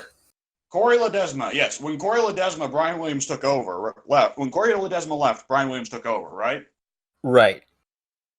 I want to say that Brian Williams was actually there during the THQ days as well. He was just in a minor role. Yeah, he was just the moveset guy. Yeah. Now, I think generally the years where Brian Williams were in charge were some of the best moveset years. In fact, that's really the only thing I would say that I was really in favor of. Absolutely. From 2K14 onward, all the moves packs were just filled with crazy stuff, be it in WWE or any other promotion. Just fantastic stuff up and down. It might have started with WWE 13. I don't think I ever actually got the DLC for that game, though, so I wouldn't know. What game was Sami Zayn introduced in? Was it 2K15? 2K15. Because I want to say it was 13 or 14, before Zayn was introduced, that they added the Omega driver. Yeah. I remember for a fact that they included all of Neville's moves in 2K14's DLC. So that's really where I noticed all the moveset changes coming in once Brian Williams took over. Okay, yes, resetting WWE Universe does reset everyone's movesets. I spent like a fucking day setting that up, but my first universe I reset almost immediately because I didn't like where I was going. Yeah, for 2K19, edit the movesets in just your normal My WWE section, and then save it to all your universe saves as well. I did do that, but then I reset. Oh, so now all you have to do is you could probably go into the moveset from that universe and just copy it from your exhibition save. I don't remember for a fact, though. I think what I have to do is I have to go in and fucking save with every superstar and set it to save the universe file 1 as well. Right. Christ. Okay, well, that's fun. Yeah, these games have never been perfect, have they? Hold on. Before you do that, what if you were to just delete that universe save, then start a new one instead of resetting it? That way it doesn't reset the entire system. That's a good question. I'll check that. Yeah. Anyways, so 2K20. Now, it was to my understanding they removed some features. Yeah, the biggest omission this year has been Create a Championship, which they say will be coming back in a patch later this year. But that threw a big monkey wrench into my games because I've been doing a sort of consecutive universe mode playthrough since 2K15, where everything has been quote unquote canon. There's just a basic timeline I've got going. Yes. So my champions going into this year's universe were supposed to be Arya Davari and Bobby Roode. But because I don't have my creative championship feature, I can't make my belts. So I'm just sort of starting with this new vanilla universe mode because that's the mode I play and I've got nothing better to do. But I have to wait until I can actually continue my quote unquote canon universe. And I don't like it.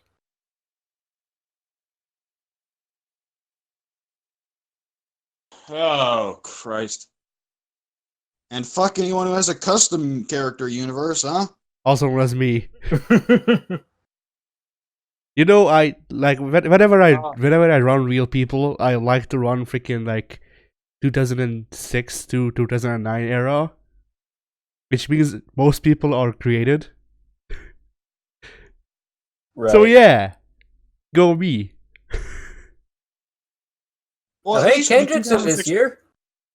Yeah, creative wrestlers are still in. They didn't remove that. If they removed that, then people would stop buying the fucking Oh, games. they're still in, but you also can't play universe mode because it breaks the game immediately. I'm pretty sure, or at least I heard that people have been experiencing either long load times, game hard crashes, or just dying on the side of. CAWs have always made the game shit itself. Yeah, long load times I can understand because you know custom pictures and shit like that can drive it up, and it did drive it up.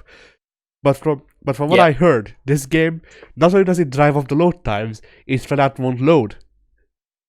It just crashes the game. Custom images. I think I've heard the same things too. I haven't made any CAWs yet, so I couldn't say myself. It's like, yeah, custom images freaking like crash the game if you can get them into the game at all. Because wasn't that the thing where you couldn't like you could upload the pictures to the 2K site, but you couldn't download them in game? I believe that is an issue. Yes. So yeah, fun. Right. So deleting your universe and creating a new one does not fix the problem. It just goes with the vanilla movesets yet again. So what I will have to do is, honest to God, go through every single person's movesets and fucking save them to the universe file and never reset my universe ever again. You're in this for the long haul now. Let that be a lesson to everyone watching who was not aware of that knowledge. Let me be the fucking martyr here. Good God. Okay, well, I guess. Oh, I've got more to talk about this later.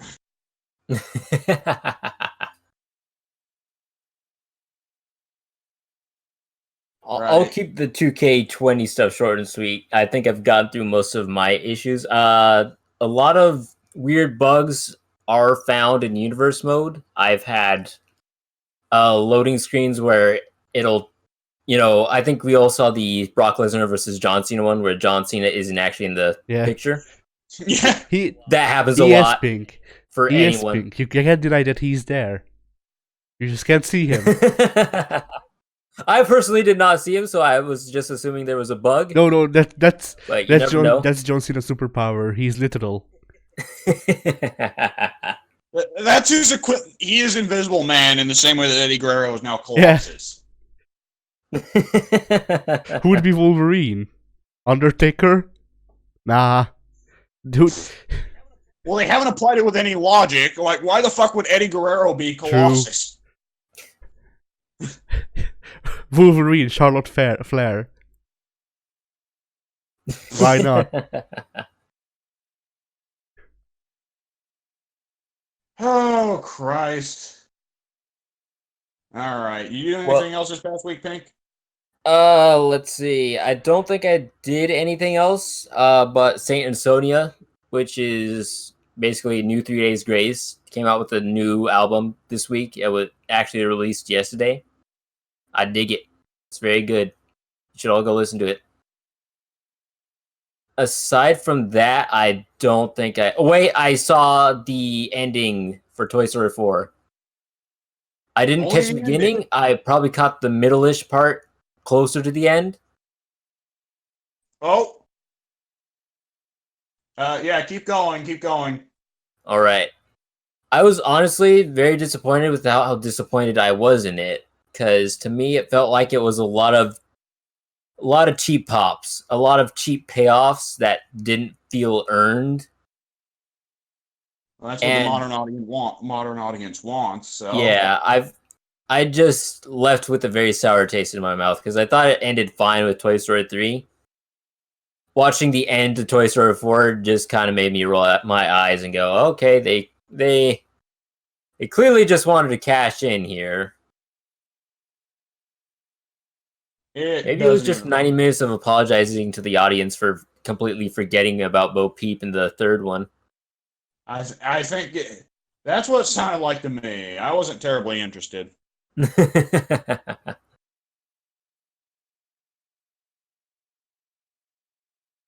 All right. Anything else? No, I think that's it. All right. So first things first, I got one last fucking question about modern day 2K games. Why the fuck do they do stuff like adding the pop-up styles clash? I've got no clue. I've never used that one because it only makes sense with certain characters. So it's like, if I can't like equip it before I go into the match with the cruiserweight, then I'm just not going to use it. Because I don't need AJ Styles popping up Roman Reigns or Braun pop-up styles Strowman. class only works with certain superstars. None of them AJ Styles.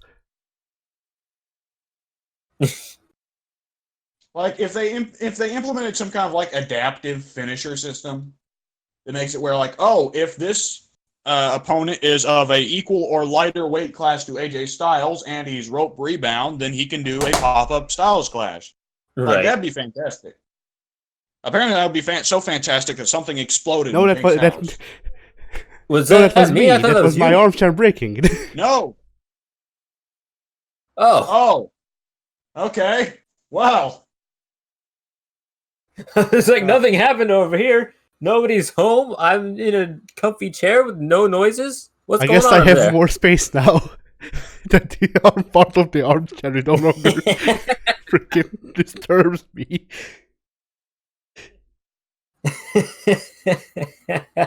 Jesus Christ. Okay. All right. So, let's see, what did I do this week? Let's see. First things first. I watched Joker. You poor unfortunate soul. Yeah, it was really bad. Yeah, it was like really bad. Like, I'm sad I gave money to that But did you ever see it coming? for a multitude of. No, but apparently we do live in a society. I don't get Oh, that. do we? Did you see that? Did you see that Joaquin Phoenix actually included that fucking line in the movie? What? Okay, so there's a line in the movie. The script was leaked for this movie, and there's supposed to be a line where Joker said, "Because there's a system that this is what happens when a system fucks over a man," Yeah. right? Mhm. And Joaquin Phoenix changed the line to, "This is what happens when we live in a society that fucks over a man like me," or whatever. Well then. Yeah. I don't even know Yeah. what the hell. I don't even Where know you- what where- what the hell that freaking meme means, but sure. It's basically a meme to make fun of incel gamers who have stuck to Joker as a counterculture symbol. But Have you not seen the gamer? You like to browse no, subreddits, right? Oh, why did I think you like to browse I subreddits? don't know. I browse some subreddits that are related to video games I play or shit like that, but Where do you get your dank memes? I get the dank I try I get not the to dank get my memes from dank the memes. I get the Like, dank memes from the source. I do blame. What back alleys are you looking? I get I searching get my through? dank memes from the source, from the dealer man himself. I do blatantly steal history memes from Reddit though.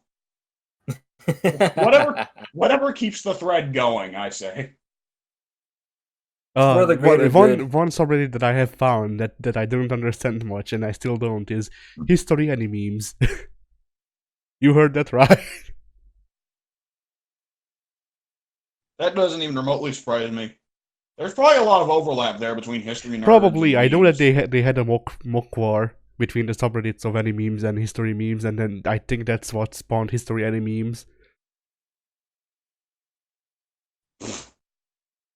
Either way, yeah. I think Pink is sitting over there like, kill me now. No, he's looking for a knife and a ticket to Hungary.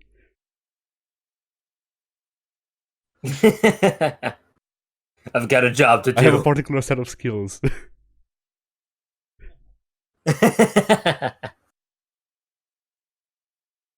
Oh man. So, anyways, yeah. So it's a okay. First things first. I think the fourth quarter of the film, as I stated several times on the forum, the fourth quarter of the film is for the most part executed very well. And it is Joker losing his fucking mind and throwing the entire city into anarchy. And I'm spoiling the fuck out of this movie, but I don't really care. It's Joker. We knew how it would end by the time it began. Right.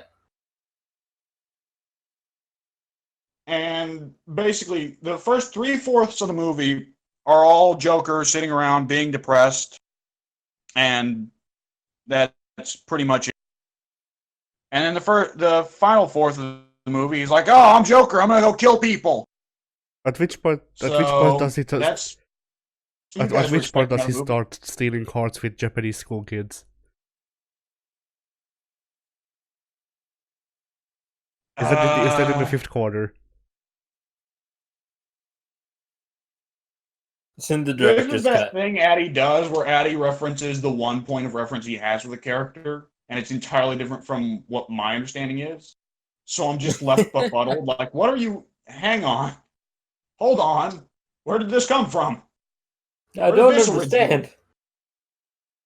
I feel like I know more about DC Joker than I do freaking Joker from Persona. Probably. Oh, wait, you're talking about Persona Joker. Oh, fuck. I was thinking like there was an actual storyline that I didn't know of for Batman of him genuinely abducting Japanese children and No, taking their hearts out. I asked you when he starts stealing hearts with a team of Japanese school children. All I heard was stealing Japanese school children hearts. And the thing is, that's totally fucking. That still sounds like something Joker would do. So I was like, well, this doesn't sound out of character. I just don't know what you're I referencing. asked famous freaking 60s Batman manga story, the one where Joker steals school children to eat their hearts. Classic Joker. Oh yeah. Oh Christ.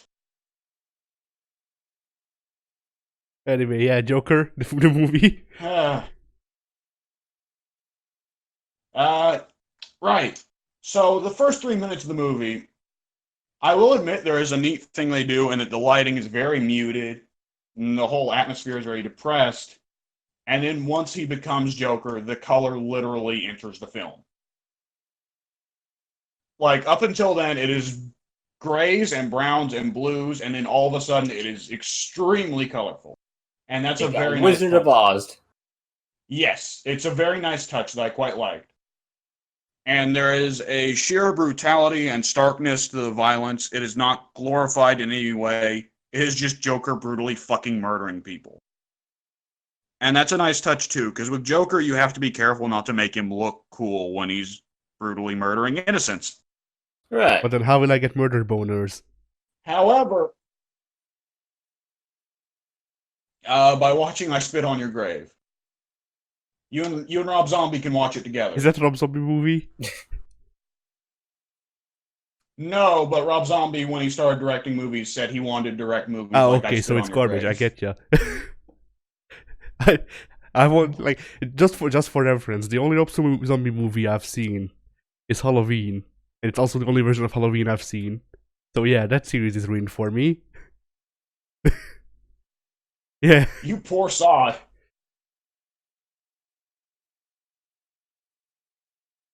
Okay, yeah. When your career is built off of, I would like to do a remake of one of the most offensive movies of all time. The problem I would have with the film is, obviously there's a lot I disagree with politically about the film, but I don't know if we ever want to talk about that. Like, I think a large part of it is kind of lazy. It is very much just, we live in a society, you know? Thomas Wayne is a very, very, very clumsy Trump allegory, which is to say, he is a guy who claims to understand the people. He's running for office. He doesn't actually understand the people. That's just any politician, though. All the statements that...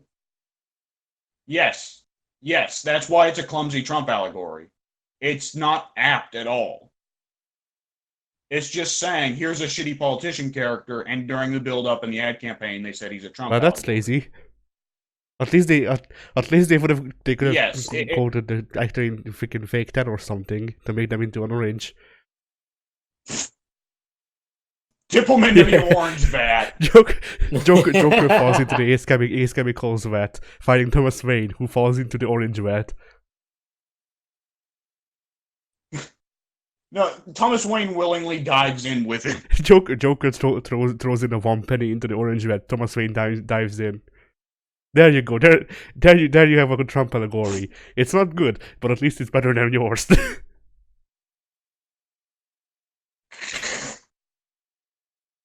Oh god. The film, I do want to say that in its efforts to make Joker a sympathetic character while still making him a villain, I think to a certain degree it fails. I think it does glorify Joker. I don't think that can be done, though. Like, the effort to make Joker... I don't think that can be done. I What? don't think that you can make a character too sympathetic while also making them a villain. Like, yes, you can make a character sympathetic and be a villain, but not only is it hard, but also if you get too on the sympathetic side, then their villainness just becomes nullified. Yeah, that's exactly what I'm saying. The film puts you in this strange position where the first 3/4 of the film are telling you, if Joker kills all these people, then that's a good thing. Joker has gone through such a shit life that he deserves for us to look the other way when he murders a ton of people. But the back quarter of the film says the opposite. The Joker is an awful person, and that the position he's taking does not justify the crimes he's committing. Particularly the final shot of the movie, which, huge spoiler, the final shot of the movie is that when Joker starts a massive riot, one of the rioters kills Thomas and Martha Wayne. So what you're Yeah. Which, of course, is the story. So what you're telling me is Yeah. that the first half of the movie is brought to you by Bang Bang by Green Day.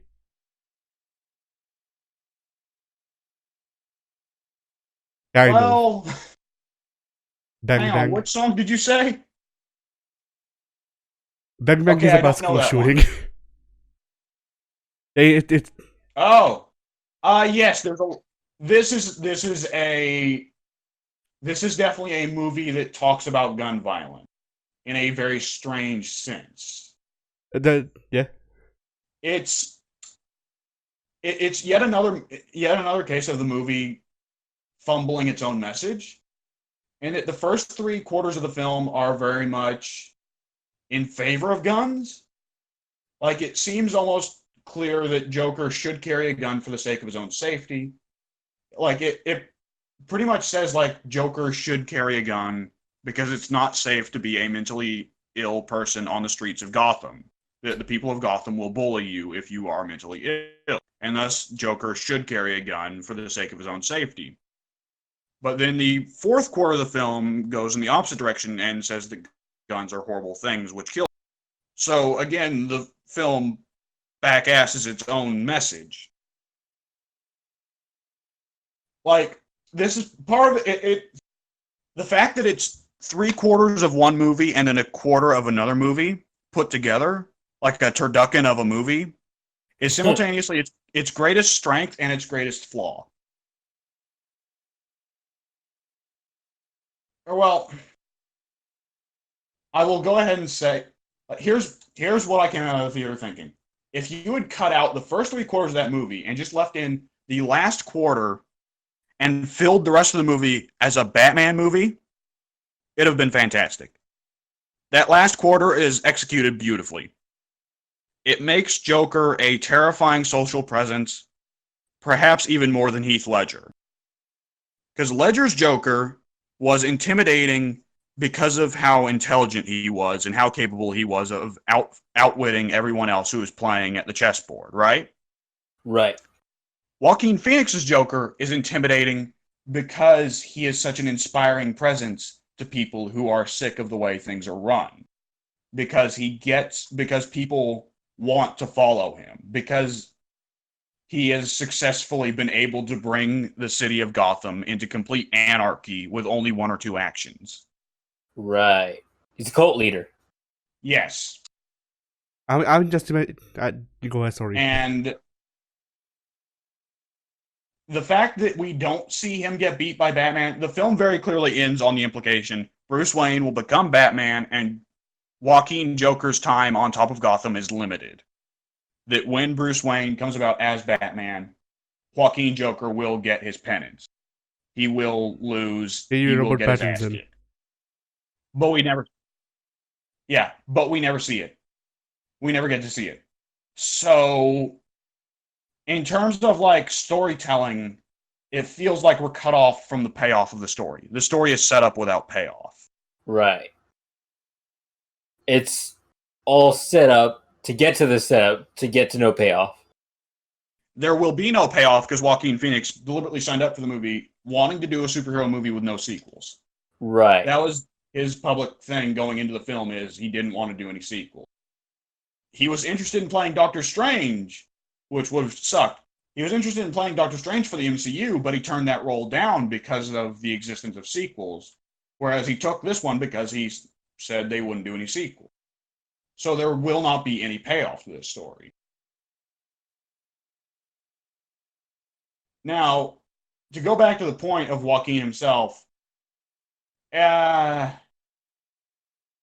he's an all right Joker.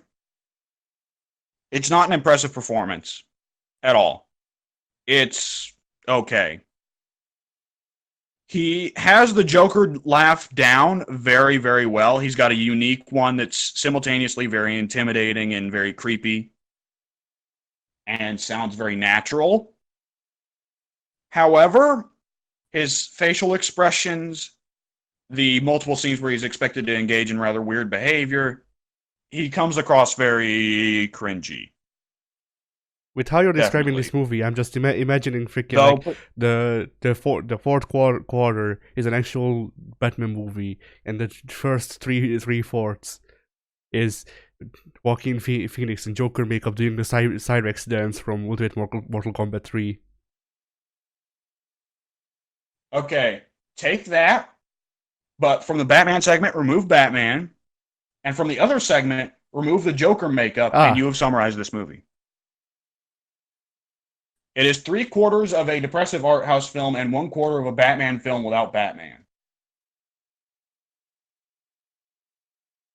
It is. I mean, I think this film also has a ton of moral problems that I was pretty deeply disgusted with, but they're of a very deeply political nature and issues with modern Western society that are perhaps a little bit too serious for us to discuss on our Shitlord podcast. Yeah. So I'll just basically summarize it as an overrated performance in a film with a very confused message, good cinematography, and excellent sound work. I do want to go ahead and say that. The music is fantastic. But the first 3 quarters of the film are overwhelmingly boring. The last quarter of the film is quite great, but overall it is not worth the last quarter. This will be one of the most overrated films of all time. Yeah, Not as overrated as Avatar, perhaps, but it's going to be. This is going to be this. The millennial generation and Generation Z are going to consider this one of their seminal films, and it does not deserve to be a seminal film for what are any you talking about? generation. There's no movie in Basing Say.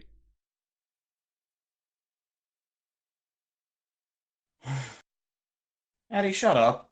To be fair, I don't think anyone gives that movie credit. It's the other Avatar. They both For different suck, reasons. but I don't know. I'd say they're both pretty Probably. shittily executed. I haven't seen either. The thing about James Cameron's Avatar, it's shit writing to begin with, and it came out shit. Whereas Last Airbender was taking some quality writing and turning it into shit writing.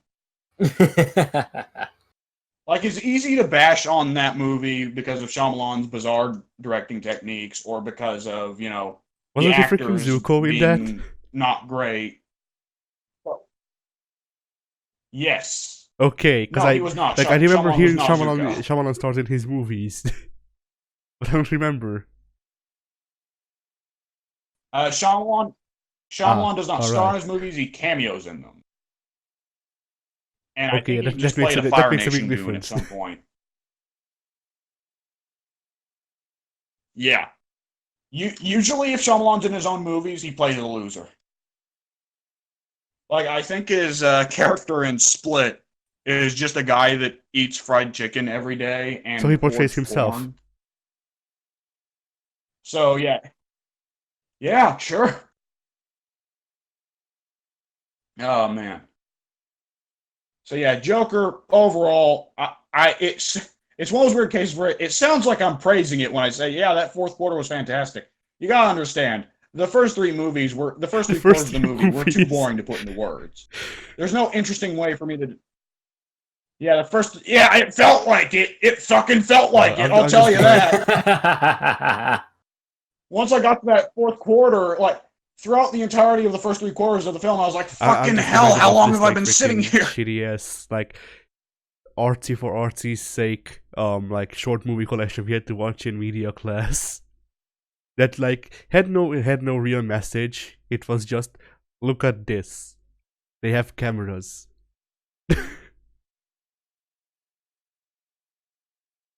Oh, you were watching Andy Warhol. I don't know, it was Andy like Warhol a collection of films, 4 short probably. movies.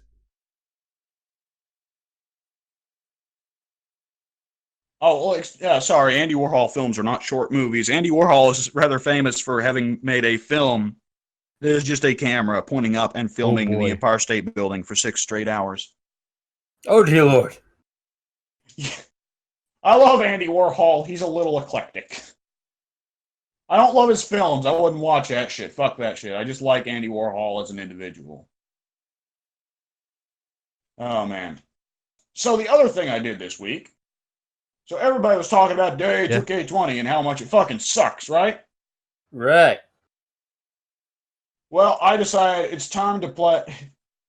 I thought about the WWE 2K series overall. And I thought about how an intense problem I will always have with these games. Because I tried to get into 2K19 and it just didn't grab me. It never turned out how I wanted it to. Because when I play these games, I want to look like the product on screen, right? Right. And that never works out. Because in real life, pro wrestling is cooperative, and in the video games, it's I competitive. mean, whenever we reach this, I'm just reminded of this one match I had So, between the two worst wrestlers that you can imagine, Justin Gabriel and freaking Evan Bourne, that had they're AKA mid your carders. main They're event the scene. main mid card feud in every year I do, because I just rerun the same stories because I don't have a freaking. I always forget about the continuity. But and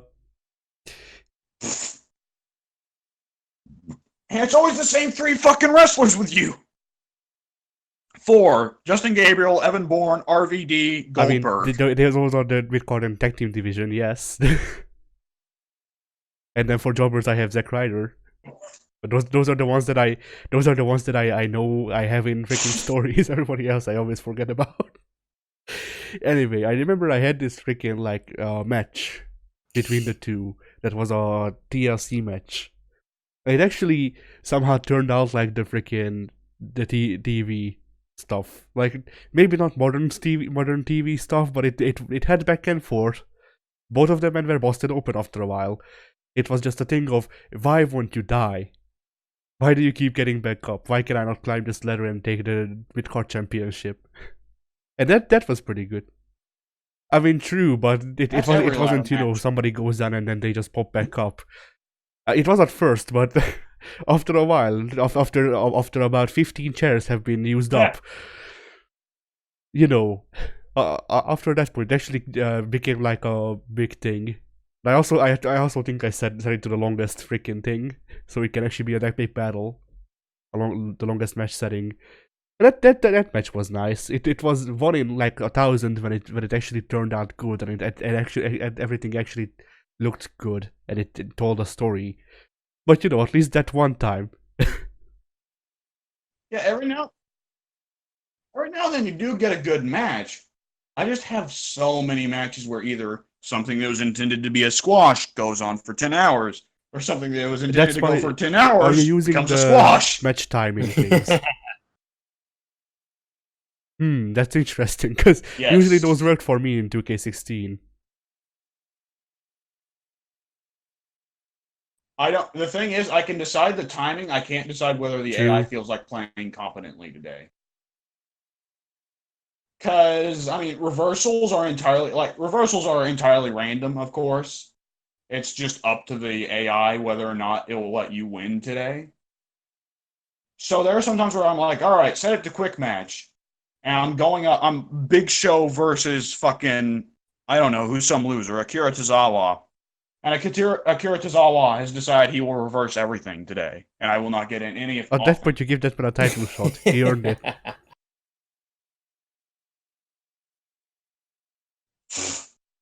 On the flip side, I'll be like, all right, Ric Flair versus Triple H, WrestleMania main event. Let's fucking do this. And Triple H just taps out to the very first fucking figure 4.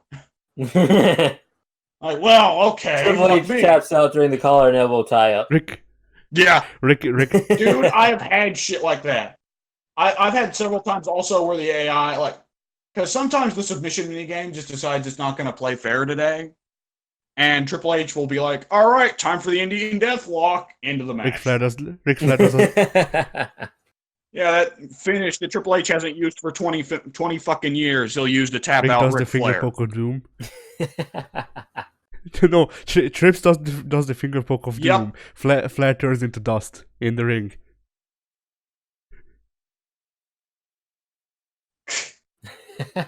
He just vanishes out of his tights like they do in freaking Star Wars.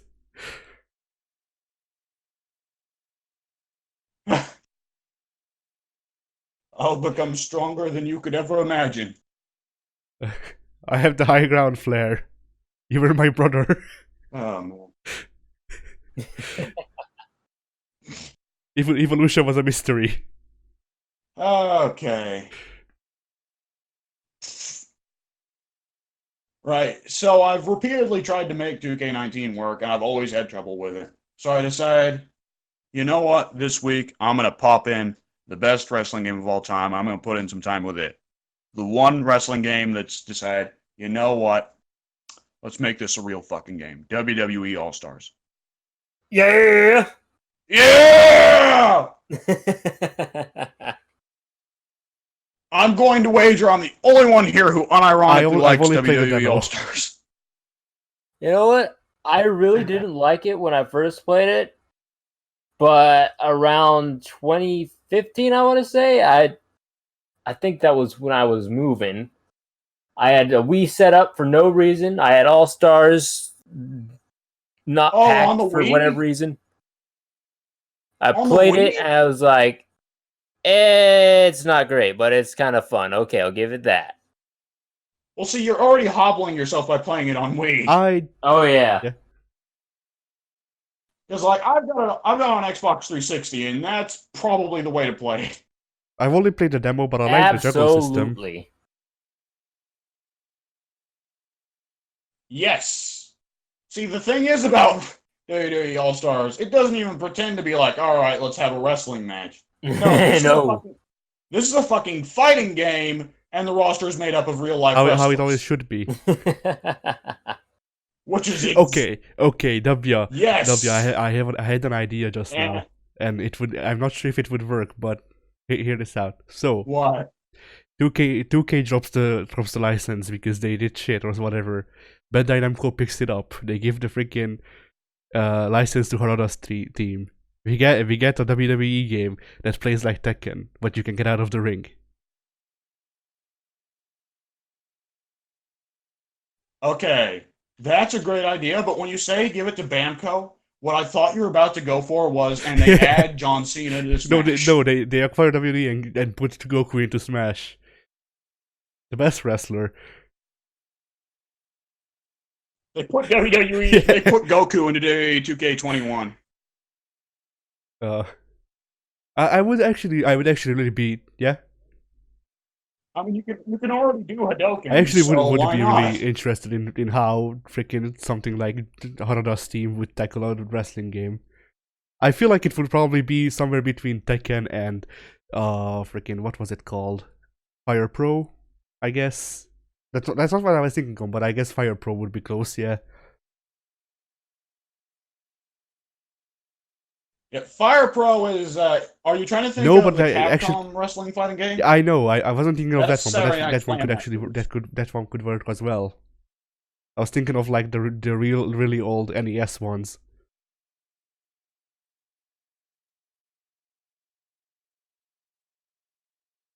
There is an old NES WCW game that has the Virtua Fighter wrestlers. That's interesting. Yeah. It's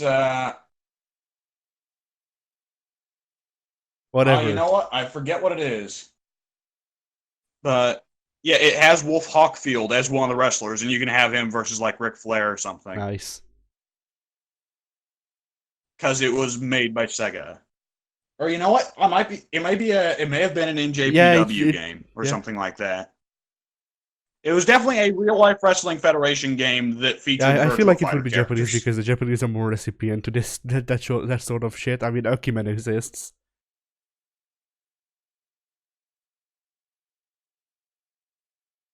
Yeah, but there are some examples of dumb shit. Yeah, but then it was also mostly like, from what I remember, WCW and with Japanese wrestlers or Akimen making it in under different names, or themselves with Akimen, I guess.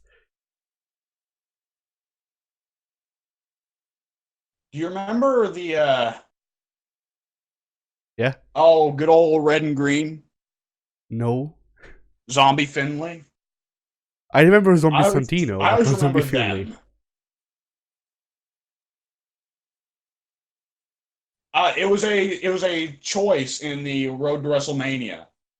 You were in a tag match, and the zombies came in, and you could choose to either say it was a full-on fucking Walking Dead Telltale choice. You could choose to either save Santino or save Finley, and whoever you didn't save got infected. Why would you ever and not choose Finley in that? And you had to fight him as a zombie. If you, well, I mean, you raised a good point. Addie, Pink, who would you choose there? All right, Pink's gone. I All would right, I would say Santino. You know, Finlay, he's had a good career. He was already going for about 50 years at that point. Santino, he had so much more life in him, you know? I mean, Finley's already had a kid. He's had including several. Sheamus. Yeah, I'm pretty sure it's half of Ireland's population. I think. Yeah. Everybody I think he owns who that comes country from the now. UK is actually Finley's kid. Paige, Sheamus, Hornswoggle. I think Nikki Cross might be from there. Yeah, Becky Lynch. Becky Lynch, on top of the world, daughter of Finlay. That suddenly everything makes sense now. Oh, imagine if Becky Lynch came out with the freaking like the big announcement in front of her team, going, "I'm Becky and I like to fight." Yeah, I dig it. She drops the stupid Bam Bam Bigelow outfit and she just comes out in a fucking skin tight jumpsuit covered in covered she comes out in a 4-leaf clover singlet. Starts doing the air raid. She starts doing the air raid siren. Singlet. Women wrestlers would look a little bit weird in the singlet. I'm that's not what gonna bras lie. are for. Yeah, everybody looks weird in Dude singlets. wrestlers I look kinda usually weird in a find singlets singlet. to look terrible. No, it's not. It's not a great look. No. But at least it's a way that you can tell how much Okay. or how sexy fat wrestlers feel.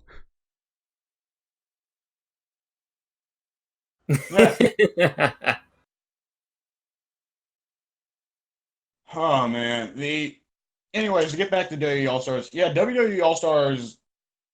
It's a strange game. So way back in 2011, I was bored and looking for demos to play on Xbox 360, and I saw WWE All Stars in passing. And I knew that my dad used to like to watch wrestling back in the day. So I figured, oh, why not? I'll go ahead and play this, and we'll just play that for fun. And we downloaded that, and you only had Ultimate Warrior and Rey Mysterio, but we had a ton of fun playing it. So I went ahead and, being ballsy, young, and stupid, pre-ordered the game. And that is actually how I got into wrestling. Oh man. WWE All Stars is what got me into wrestling. Funnily, somehow our stories of getting into wrestling are connected, because in 2011, the first match I saw was John Cena against Alberto Del Rio, and Rey Mysterio stole Alberto Del Rio's car, and Rey made me watch wrestling. So yeah.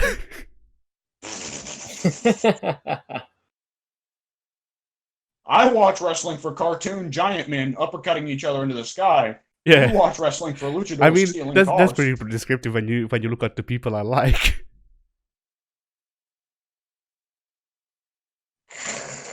These are all the right answers. Oh, crap. So, when I pre-ordered it, fun fact, WWE All-Stars, if you pre-ordered it, it came with the strategy guide, which is interesting to have, because it's not like any other strategy guide. You expect it to be a book, right? Right. No, it's like a fucking binder. Oh. Yeah. Yeah, it's confusing. It's like an old notepad that you flip the pages through, like vertically. Right. Yeah. And it's funny because it goes through every wrestler's combos and it like gives fucking tier lists and shit, right? Freaking Lee has said that. Yeah, I'm not freaking John Morrison is overpowered, therefore you should main him. And as we know, Lee knows. Yeah. Hang on, I can look that shit up, but I can look up whether John Morrison is OP as fuck. Let's see. Yes, John Morrison. Hang on. John Morrison is mid-tier. John Morrison Just is like real real life. in real life. Okay, so this game was advertised as being the Yeah. modern superstars versus the legends, right? Right. All right. Now, the most high tier character in the game in All Stars that is acknowledged as being the craziest, the most broken, the most unstoppable is, of course, the most legendary All Star in WWE history, whose name resounds through the Continue, halls whatever. of fame of WWE. Fair. I mean, Drew Drew McIntyre. Drew McIntyre did have the best Oh team yeah, that during that time, guy. so it I was don't Broken even Dreams. remember it. I wish he'd go back to using it because it was better. I like Broken Dreams a lot. I don't think it makes a great theme. Granted, I can't even remember his current theme right now, so maybe it was better. Anything's better than the shit that WWE goes with now. Right. CFO money cranking out the same thing over and over again. I feel like they deliberately. Oh God. You know what? I'm just gonna shut up before I say something dumb. I'm starting to be one of those crazy conspiracy theorists who are super wrong, but they stick with it, saying that WWE Vince is doesn't want intentionally money. What are you bad. talking about? He never wanted money. Because no, They're that's secretly not funding AEW. Yeah. that's not what I'm talking about.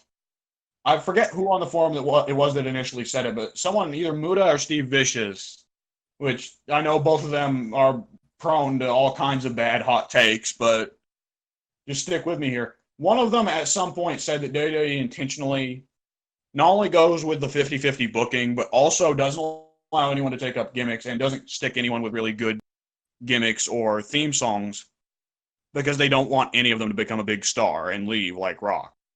See, I do believe that theory that they don't want anyone getting too big that they start to outshine the company as a whole, become transcendent like The Rock. Right, because when WWE markets nowadays, they market themselves. Yeah. That's why their title is the big company logo. That's why the title is an oversized stamp. So, and that's a big part of why I don't. There are several reasons why I don't watch nowadays, including that I just don't think I have the stomach for it anymore.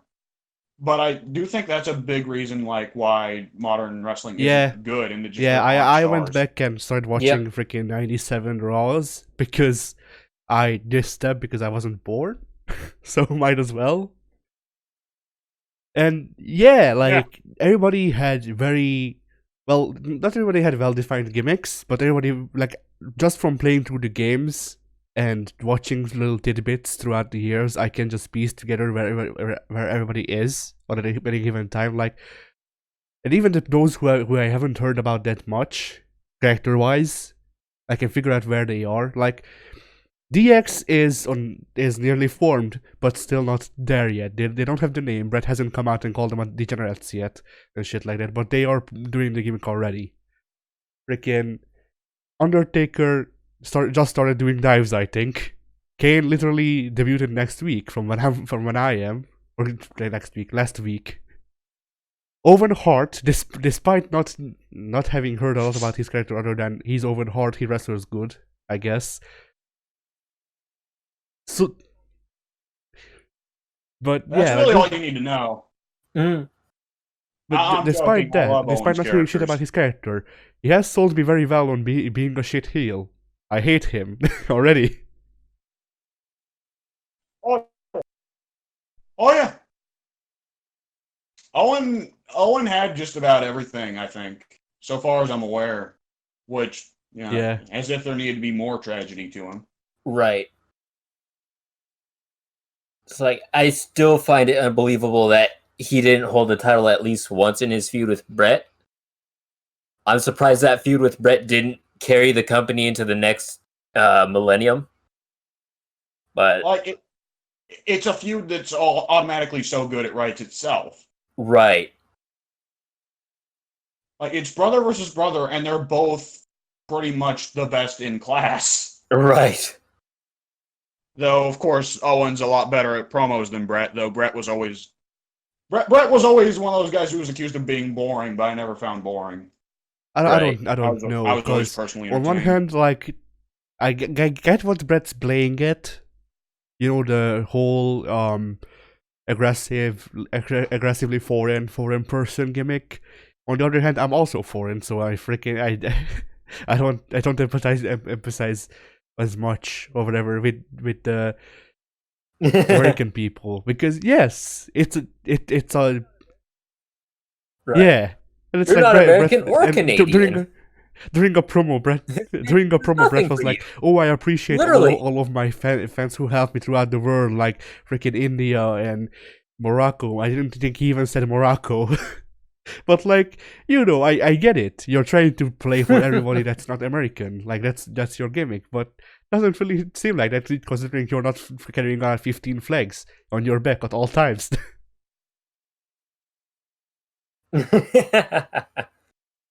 But was he Uh, world champion at the time? Because if so, that's basically the flag of the entire I world. think so. Well, I think Shawn just like, I think he had a match with Undertaker and Shawn screwed Undertaker over according to WWE, something like that. Yeah. That was when Shawn smacked Taker with a 7. It chair, would right? be yeah. SummerSlam It would be 7 because I'm watching 97? 97. So Right. All right. Yeah, there you have it. I mean, to me, it'll always be one of the best angles in wrestling was to just have Brett play the heel when you're in America and play the face when you're outside of America, while simultaneously having Shawn play the face in America but play the heel outside of America, Mm-hmm. because it allowed more depth to the angle while yeah. still remaining internally consistent. Yes. And modern Yeah. wrestling is rarely One so thing that I deep as do want that. to Right. Hey, I'm the heel. Crowd You know adhere what's to such a standard nowadays too. I don't think that would be possible nowadays. the what? The crowd. I don't think you could actually get the crowd to adhere to such rules like that nowadays. Because Absolutely all the fucking not. crowds, yeah, all the crowds are in it for themselves now. Yeah, the crowd wants to be the show. some might say Yeah, they want to be the Big Show. Like, no, they don't. They fucking hate But Big yeah, Show. but like with the good, there's of course also the bad, and it's like they had some very questionable things going on during the same time. Like for example, for example, oh yeah. yes, that's Wasn't bad, but Sable at her peak also in '97? freaking they named Yes. Vader wasn't good enough for a name. No, he is the man they call Vader. That's his full name. The actual name they announce. Why? And then Yep. there's also shit like freaking the whole Goldust Brian Pillman angle. Was that not around the time where Goldust was the No, that I artist well, formerly it known as might have been at the Goldust? start, but now he's just Goldust again. Pillman's also based. Okay. Yeah. Was that the time that Goldust? No, Was that the time that that was Goldust did also. I think blackface? that was after this. Yeah. Goldust has such So a fucked up basically, history. in case neither of you remember What a the career. details of the Brian Pillman Goldust story, yeah. So W, Oh, I'm I not know. sure about the start, about how this feud started, but basically, Pillman and Goldust fought for either Goldust leaving or Pillman having to wear a dress. Goldust won. Pillman wore a dress. Then somehow Pillman won and basically won the rights to Terry Runnels. And so the story right now is, yeah. So the story right now is What? every week, Pillman has a report about how he basically raped Goldust's wife.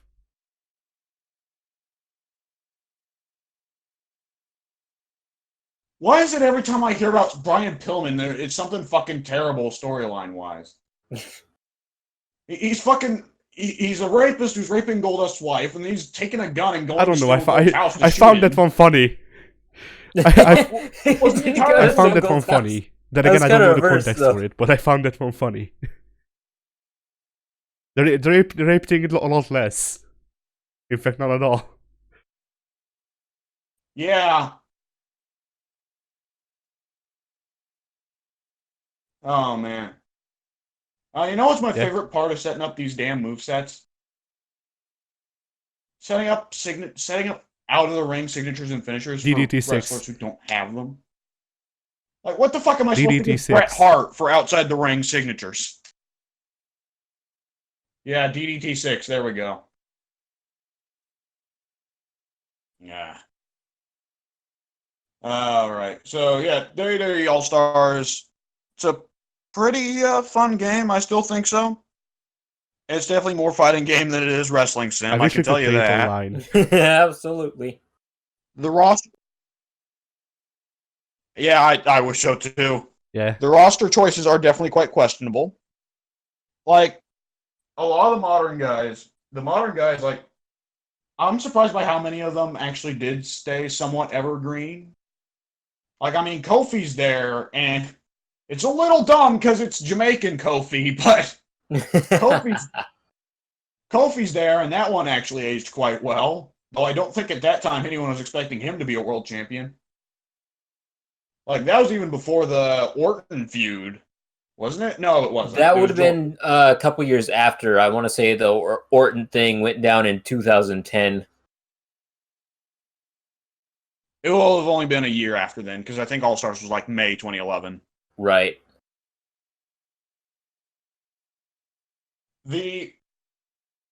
Some of the modern roster choices, as you can imagine, didn't work out. Drew McIntyre left and then came back, and to my understanding, he's still quite mediocre, right? Drew McIntyre is great now. I don't know why they won't push him. Okay, there we go. I was about to say, he may be great, but is he That's doing because he doesn't anything? have broken dreams No. anymore. Okay. Yeah. That's all he has now. Just broken. Some of the other choices, like one is fucking Jack Swagger. Oh, Never yeah. liked the guy. Yeah. I freaking love Swagger. I quite liked Swagger as well, but I'm a sucker for the amateur I wrestlers. liked him when he was Yeah. heel, like years later, but I didn't like him initially or after that. And then he quit. I was fine when he was old Dutch Mantel's minion there. The whole Oh yeah, We the People. when that gimmick was being worked Yeah. as a heel gimmick, I thought it was all right. Yes, I thought when that gimmick was being worked as a heel gimmick, I thought it was all right. I Yes. thought it was ruined the moment they brought in Cesaro Yeah. Mm-hmm. because the xenophobe gimmick doesn't really work well when he's best friends with a foreigner. Right. And that never even went anywhere because they didn't really do any tag team stuff. They never won the championships. I don't even think they ever contended for them. Then Well, Cesaro would. The real fucking problem is that the dumbass audience started cheering them, so they had to turn him face. Right. That might have The been when audience did the Cesaro worst. started doing the swing, though. So that was just another problem added on top of that deck.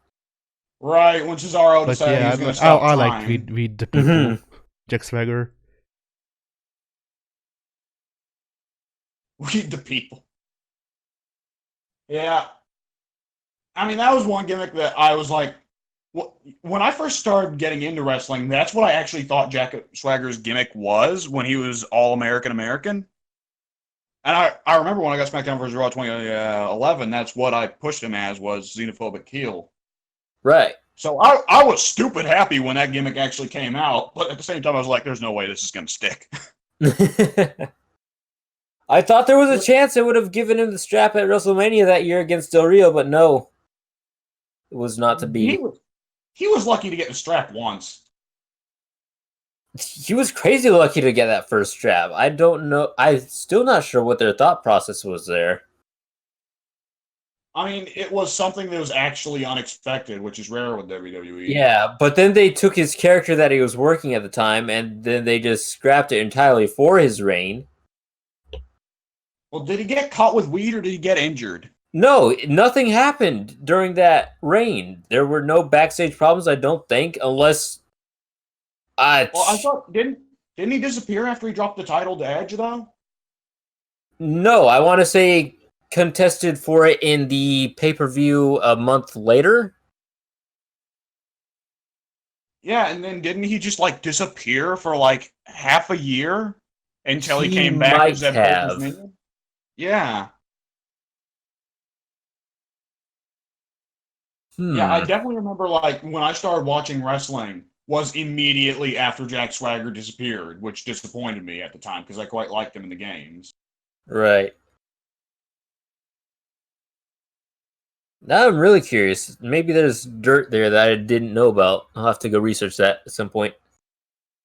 He weeded the people. Indeed. But I want to go ahead and mention what the DLC. Who you guys? I bet you guys have never even heard a hint of the DLC characters for WWE All Stars. I actually did. Nope. It was the Rhodes and the DiBiase's, wasn't it? And then like Yeah. R-Truth and Jericho. R-Truth, Jericho, Mark Henry. Mark Henry. Yeah, Mark Henry. And Sexual chocolate? no, I wish you sexual chocolate, Mark Henry. Thumbs down, not sexual chocolate. Oh, no, just WSM. And Face World's Strongest Man, the worst variety. Oh no. The Kool-Aid Man. And who's that fucking guy? Who's that fucking dipshit writer that was trying to take advantage of Rosa's alcoholism? I don't remember. Fabulous Freebirds guy. It's Human Cancer. Guess sure. I know his name. I just can't think of it right now. No, I think I got it. I think I got his name. Michael It's Hayes. Human Cancer. No. It's not Michael Hayes. It's Human Cancer. I got it right the first time. Okay. I didn't hear you that first time. My bad. All right. So yeah, he's DLC. Human Cancer. So yeah, Ted DiBiase. Oh yes, an iconic fucking legend of that era. Ted DiBiase Jr. Which one? There we go. Senior, yes. The junior, I might add. One of Senior, them just is legend. The other is just a PSP favorite. yeah, yeah. Like Pink and I have very similar tastes in wrestlers. I've just noticed. And Michael fucking, I've already forgot his name. Hayes. McGillicuddy. Michael Hayes. Right. Michael Hayes, who clearly must be best friends with somebody backstage to get as much credit as he fucking got. Didn't he have a thing going on with Pat Patterson? Okay, when Like, you what say a kind of thing are thing, we you mean talking a here? sexual thing or a business thing? Probably both. Thing is a very open-ended thing there, you know? It could be That's the both, I thing don't about know. the thing. I feel like he had a team going on with Pat Patterson and they like freaking hired prostitutes to shit on them or something in the Attitude Era. Well, I mean, the only thing that would surprise me there would be if they were female prostitutes, considering it's Pat Patterson we're talking about.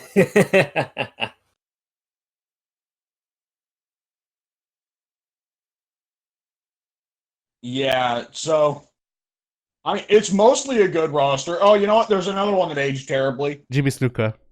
Jimmy fucking Snuka. Oh Whoops. boy. Also, Oh no. also Hulk Hogan. Hulk Hogan is there. Hulk Hogan was bad at the time, guys. Come on, don't be silly there. When was Hulk Hogan ever good? I didn't know if freaking Hulk Hogan was alive in 2011.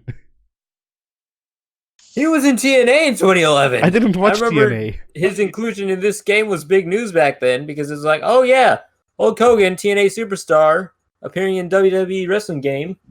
Not only did I not watch TNA, I didn't even know that TNA existed in 2011 because they barely broadcast Raw here on TV, let alone TNA. Now nobody broadcasts TNA. It's Impact. Get it right, guys. I mean, they should have changed it from TNA Day One. That's already a pretty embarrassing name for your wrestling fan. Absolutely. Who am I'm I not to sure doubt who the signed off on that or Who thought of that to begin They- with and they- thought it was a good idea? They were really rude. Let's call our wrestling company TNA. They were really rooting to get Test and Albert, which I'm pretty sure they did, albeit not together. Separately. Yeah, separately. They got Test for one appearance. And no Trish. No the best Trish. part of TNA. Oh wait, I don't know is if they Pink- ever had Albert though. Wait, Pink. Pink. Actually, kind there of was someone. surprising. There was Albert someone worked back for a in the very THQ long time in Japan. There was someone back in the THQ days who was a crazy person who was obsessed with Test. Was that you?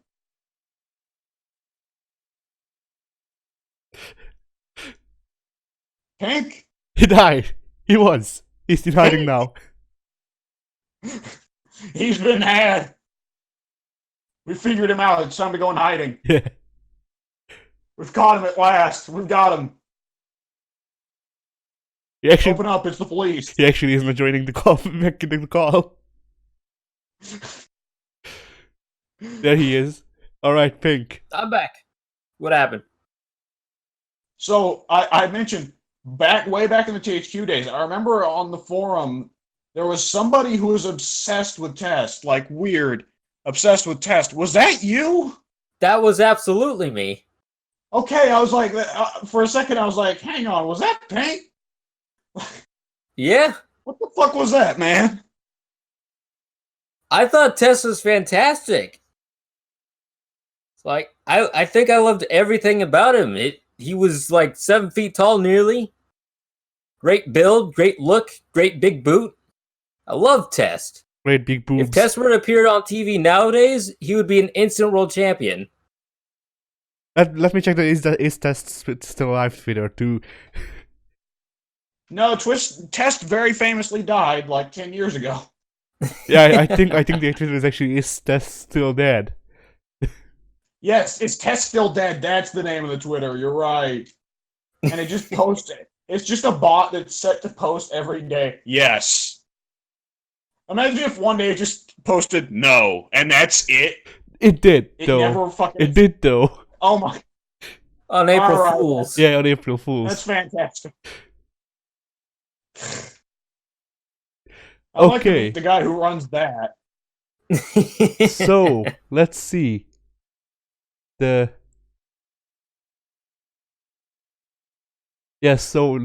last year on April 1st he wrote, "No, he has risen," and then Test is risen. this April 1st he wrote, "Lol, now he's hiding out in Cuba with Tupac and Biggie,"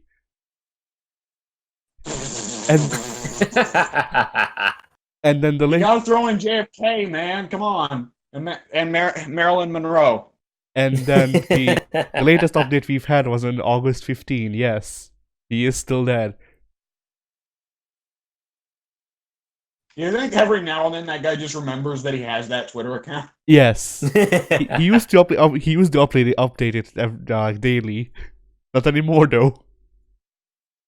I would have figured he'd put it on a bot, you know? Right. Like, just get it where it posts yes every day. Oh, man. Oh, okay. Yeah, I was supposed to talk about WWE All-Stars. But you know what? No, I think I'm done talking about that. It's a good fighting game that looks like a wrestling game. It's the best of both worlds. In fact, sometimes you don't even know what you're playing. Yeah. Which with wrestling games is probably the best thing.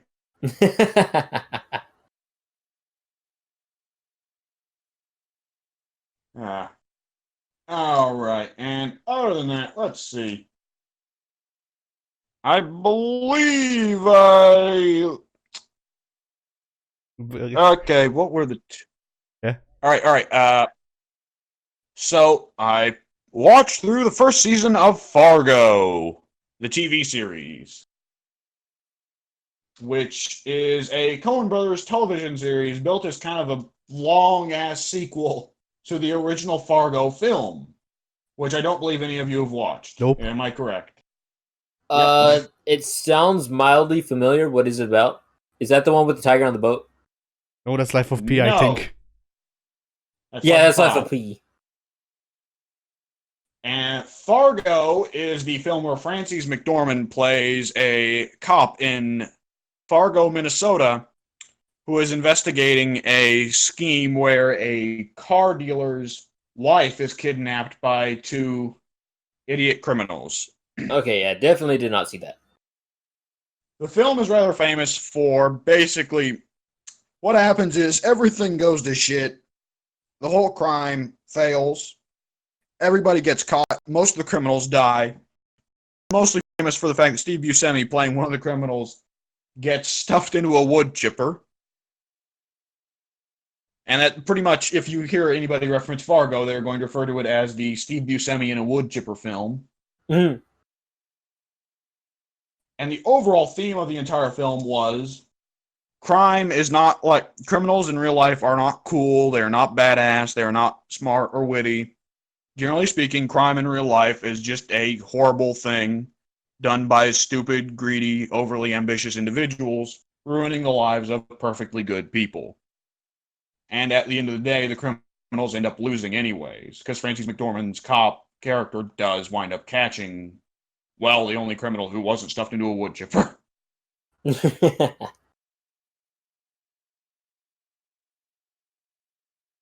And Fargo as a TV series is built upon following the same themes and being roughly set like as a kind of 20 years later sequel, following an entirely different cast of characters.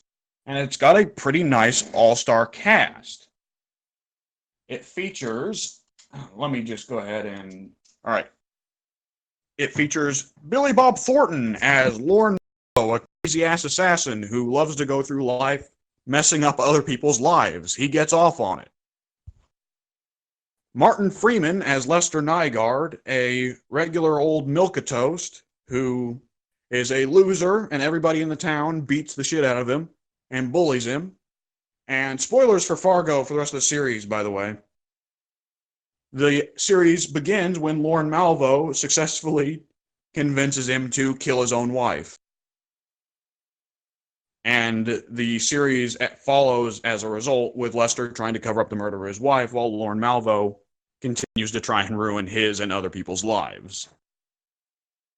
It also features Colin Hanks, son of Tom Hanks, as you could imagine, as a cop that is pursuing them, and a variety of other roles filled by Bob Odenkirk, Keegan-Michael Key, Jordan Peele, Alice. Well, I'm going to assume that I skipped over a main character. I'm an idiot. Allison Tolman plays the main hero. Dope. Yeah, she's also a cop. There's also Keith Carradine. And there is definitely at least one other major person on the cast who I am forgetting. And that is unfortunate.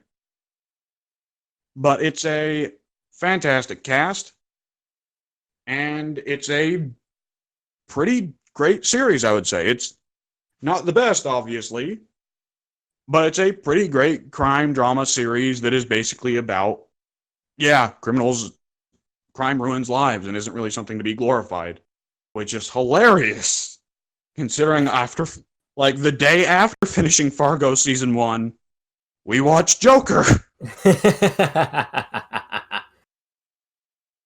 where we do indeed live in a society.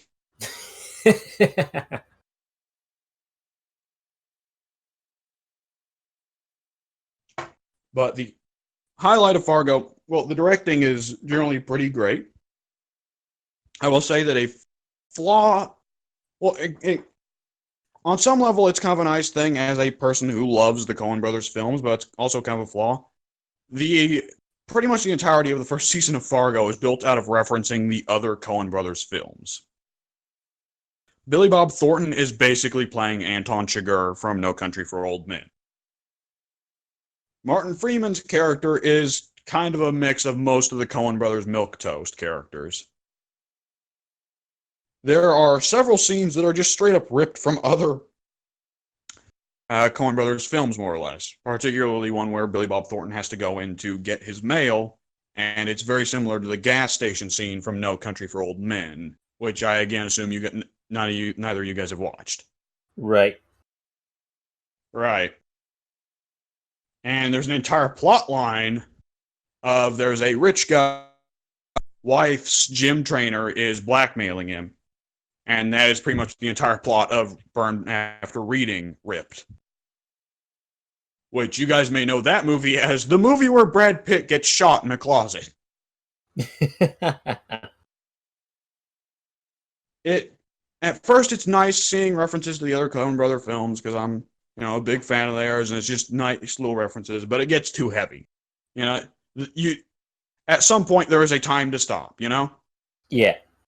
Before we're just like, oh, so we're just mixing different puzzle pieces out of the other movies you've already done.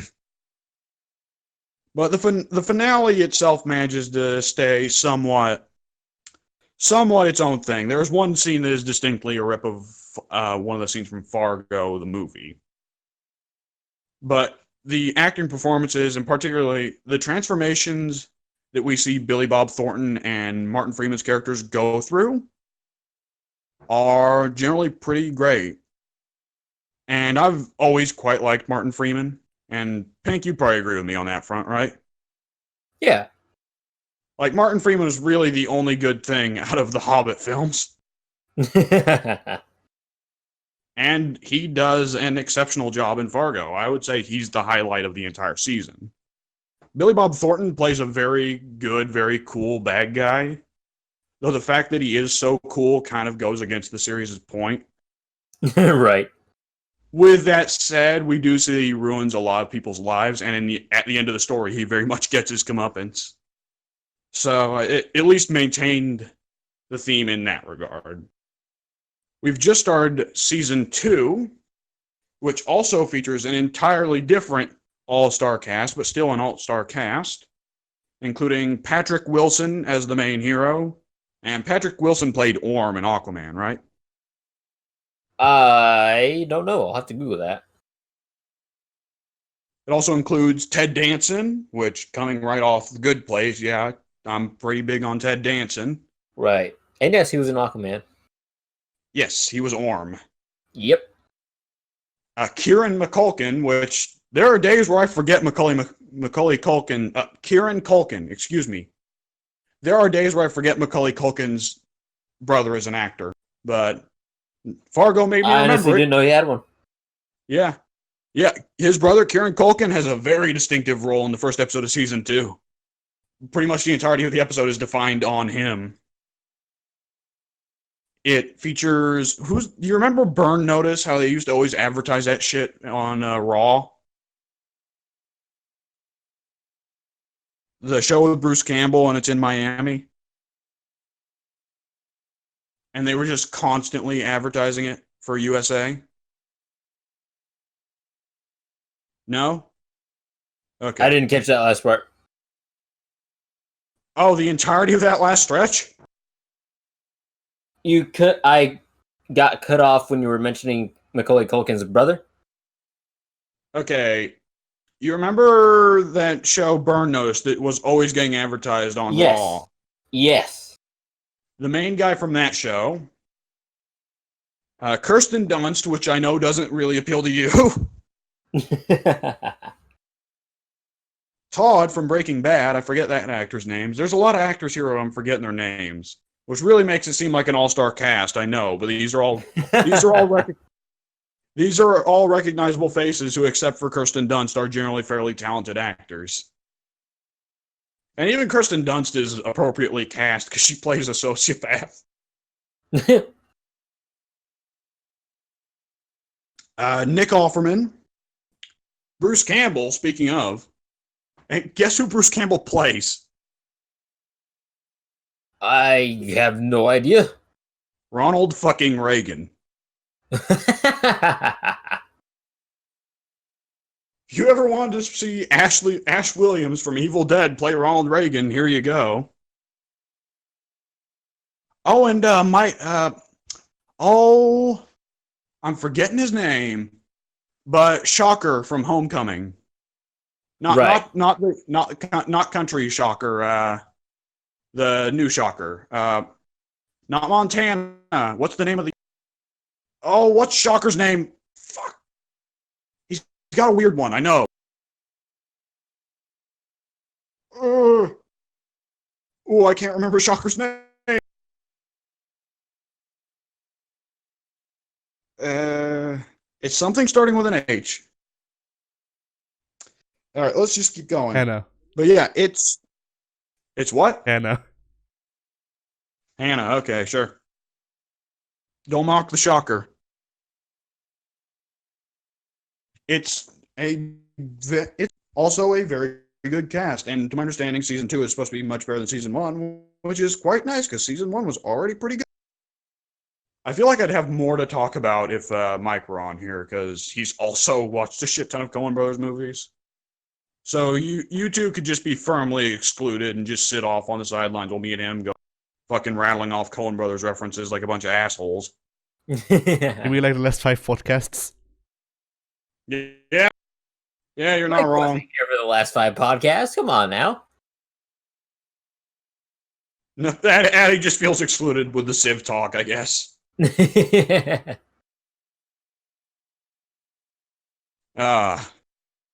But Fargo is pretty good so far. Yeah. We'll go ahead and wrap that up to move on to the final topic, which I think is going to make Addy happy. Civilization 6. Oh, man.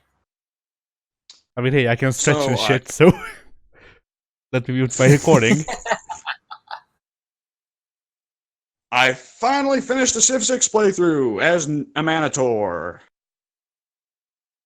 And a Manator is weird in that she's one of the simplest Civs to play. And she can pretty much go for anything she wants. Since her unique ability is just build more shit faster. Right. But for her, I wound up with a religious victory, which it turns out she's actually quite good for. For one thing, since she gets to build holy site districts faster, that means she basically gets to build her holy site. If she sets up a pyramid beforehand, she can build the holy site in probably about as long as it takes to build a lavra. But obviously, she won't get the hilarious amount of great person points from it, but you know. Right. And she can waylay that into getting one of the first religions, and she can get the desert folklore pantheon is fantastic for her since she starts in the desert. And I was basically printing out faith from, like, I think as soon as it hit 500 AD, I was turning out 300 faith a turn. So Yeah. At that point, I was just firing off apostles constantly. And I wound up with a religious victory. But let me go ahead and say, you know who? I'm just going through, and I'm like, all right, I'm going for the religious victory. Domination evidently is not on the ticket, because at no point did I ever actually use my Patati archers in any warfare whatsoever. I used them to kill, like, a barbarian camp or two. Yeah, making great use of the unique there. Right. Yeah. Yeah, some of them aren't going to see much use. That's just how it is. But I decided, all right, I'll go for a religious victory then, since I'm making so much faith from desert folklore. And I get out there, I start converting cities. Guess what fucking civ I run into? Alexander. Coupe. Coupe. No. Fucking Coupe! Which means, oh boy, it's time for island footsies. Like, the game would have fucking finished at turn 250 if Coupe wasn't there. Yep. It was there, so it ran to like turn 280. Coupe always gets in the way when he's there. Coupe is by far the worst civ to run in to have in your game. Because, like, Alexander, at the very least, he might just spawn on another continent, in which case you're safe.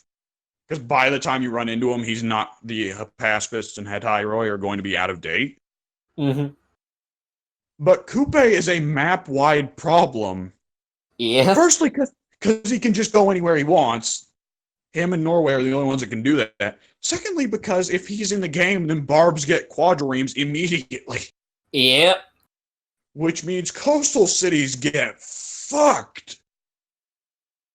Like, I was lucky enough to not build any coastal cities, but I still had to go chasing down all the island colonies that Coupe built. And it really didn't help that Coupe was also going for a religious victory, so there was a lot of apostle to apostle combat there. Right. They had machetes. Yeah, no kidding. And like, religious warfare, if the other person is willing to actually fight aggressively, then religious warfare isn't a problem. It actually makes the conversion process easier. But if they're just going to build an apostle and then hide it in the city until your apostles leave, that's the problem. Yep. Just fucking camping 6 apostles on, Queen New Coupe or whatever, waiting for that one apostle to come out so you can kick its ass. Like, just start fucking playing the clip from... You apostle in the wrong neighborhood. No kidding. You start playing the clip from the Warriors of the guy with the bottles on his fingers, clinking them.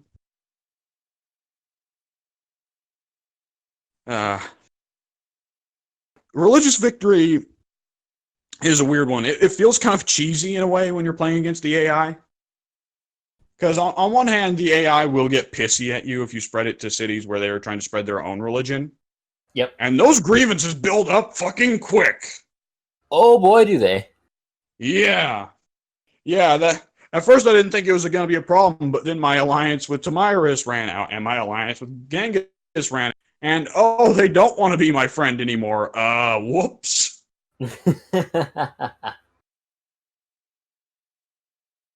But on the other hand, with religion, the AI doesn't really detect that you have a runaway victory coming up with religion or culture. Like, the AI seems to only really get dickish if you go too far ahead the lead in military or science. So if you want to keep the AI on your good side, then just go for a religious or a cultural victory. Right. They do at least seem to recognize diplomatic victories to a certain degree. Because I've had several times now where if I started getting in the lead for diplomatic victory, then they just start deliberately voting against everything I vote for. Right. Hey guys, what if we doubled the amount of sugar we get? No sugar anymore. Gone. We hereby ban crabs. Oh man, you never played Civ 5. In Civ 5, there weren't... Like, the only bonus resource in Civ 5 was wheat. Every other resource was a luxury. So that meant stuff like crabs. Crabs were a luxury. Bananas, luxury. Oh yes, the luxurious bananas. So you just have the World Congress assemble, and it's like, all right, we have assembled the greatest leaders of the world here. We have agreed to ban bananas. It's so fucking dumb. Oh, the really dumb thing was that in Civ 5, your cities would demand certain luxuries, and if you got that luxury for them, then they would be massively happier for a little. So you'd get dumb stuff like, Washington demands crabs. With the banning of bananas, I'm imagining like they ban bananas like worldwide, and then they run like ad campaigns like, do you like bananas? Well, what if I told you that excrement is made of parts that can be found in bananas? Yes, we confirm. We in the UN can confirm that shit is bananas. That was set up. God. Oh, man. Now, in the meantime, since I got the win with the Manator, I tried another Qin Shi Huang campaign, and I was like, I'm going to go for a cultural victory this time. So I'm going to spam a lot of wonders and a lot of great walls. And I spawned right next to Christina. And when I say right next to, I mean our capitals were 6 tiles apart. Oh, joyous. Fun fact, even the nicer civs like Christina, if they're that close to you, will still totally war your ass. Yeah. I figured I was fine because it was Christina. Sweet, right? Christina is Sweden, yes. Yeah, she would also be very heavily into culture victory as well, so that didn't help your case whatsoever. Yeah, but I wasn't hoarding great works yet. That wasn't happening. But she knows. She knows that you've got those walls coming up. Yeah, I was in like 1000 BC. My military was like 2 slingers, 3 warriors, and then like 8 Swedish horsemen just arrived at my borders. And I'm like, well, all right. Goodbye, campaign. Christina is ready to break down the walls of Jericho. Yeah, no fucking kidding. I didn't get any walls. She arrived too quickly. I had just finished Stonehenge, and she was like, not today, sir. I feel like China's the only civ you can get Stonehenge with. Because otherwise, every other civ on the map is going to rush Stonehenge immediately. Yeah. It is by far the fastest moving wonder in Civ 6. Like, even the Great Bath, which you get for fucking pottery, still does not go up as quickly as Stonehenge. It's weird. Yeah, I want to say Stonehenge and Great Bath are like the 2 world wonders that you just probably won't be getting unless fortune smiles upon you and only you, and everyone else spawns out in a desert or something. Yep. Well, the Great Bath, I don't shed any tears over that one. That one is just, you get a dam like 100 turns before you're supposed to. Yep. But I don't really care. Oh no, I have to keep a builder with 1 use in my city to repair things when they flood. I would have done that anyways.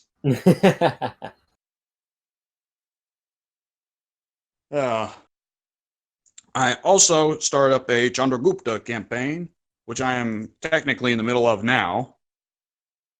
And I pretty much decided to instead be a gigantic dick because I walked over and Guitarjo was there and she had a settler just out in the open. And it was just too tempting. And I turned out really lucky because her collective military was a slinger and a warrior and a builder. So I just waltzed up, grabbed the settler, and walked back out. That's how it goes. I play peacefully up until I come across somebody's settler. Then I'm like, oh, surprise war. That settler is mine. I don't care what happens after that, but I'm founding this city with your settler. Settlers cost so much production, you can't... it's such an opportunity. It's risk versus reward, but the reward is so high that you want to take the risk. Yes. Like, especially early in the game, if you can grab their settler, you effectively made it so that they lost 20 turns. Yep. And since you can plant that down to grab territory for yourself, there's a distinct possibility that you could just plant cities all around their, starting 1 or 2 cities, and they just don't get to do anything for the rest of the campaign. And if you can get those cities to convert to you with the loyalty, that's more cities than you can handle. Yeah. Well, because the thing is, the map is built in such a way that it's supposed to technically give enough land for each of the 6 civs. Mm-hmm. So for every civ that gets killed in the early game, that's more free land in the late game. Which is especially notable in the cases where the settlers spawn right fucking next to each other. I mean, I'm Chandragupta, so none of that loyalty bullshit. I'm just going to build some elephants and I'm not going to knock over the rest of her cities. But yeah, this is going to be a different campaign because I think I'm going to be able to wipe her out and Philip out and just have my continent to myself until we develop cartography. Nice. Yeah. India is one of the more fun civs. I want to play Gandhi because what he has sounds more interesting. But at the same time, Gandhi is one of the most low-tier civs in the game. Right. By far. Yep. So it's like, you know what, I'll take Chandra just for now, just to be safe. But nukes, dude. Nukes. Nukes. Well, the trouble is you have to survive long enough to get nukes. I actually started not started. I played as Chandragupta a while ago, and I did it on a primordial map, and I didn't know that there's special building. The stepwell could only be built on a flat land. And on a primordial map, you will not find flat land. So yeah, I kind of threw that playthrough in the trash. Yep, the only thing to do. It's like how half the civs are completely useless for Archipelago. Like, did India, England, or Norway spawn on the map? If yes, then you better hope you're one of them. Maybe Phoenicia. Is Phoenicia a good one? Does her continent bonus count if they're just islands that are in vicinity of each other? I honestly don't know. Like, she's another one that, like, I keep trying her, and no game I've had with Phoenicia works out. Pretty much every time I immediately spread myself thin and get my ass torn open by some barbs or something. Right. But it's such an appealing civ. Like, just cover all the coasts in your land. Nobody gets to leave the continent. Alright. That's probably enough civ talk. Alright. Eddie, say bye. It's back, baby. The long wait.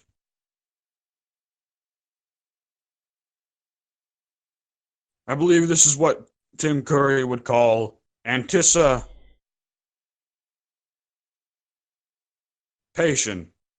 Yeah. Yeah. Pink, let's just talk about Civ until Addie says bye. Bye. There we go. All right. That's all I needed to say. All right. See you later, folks.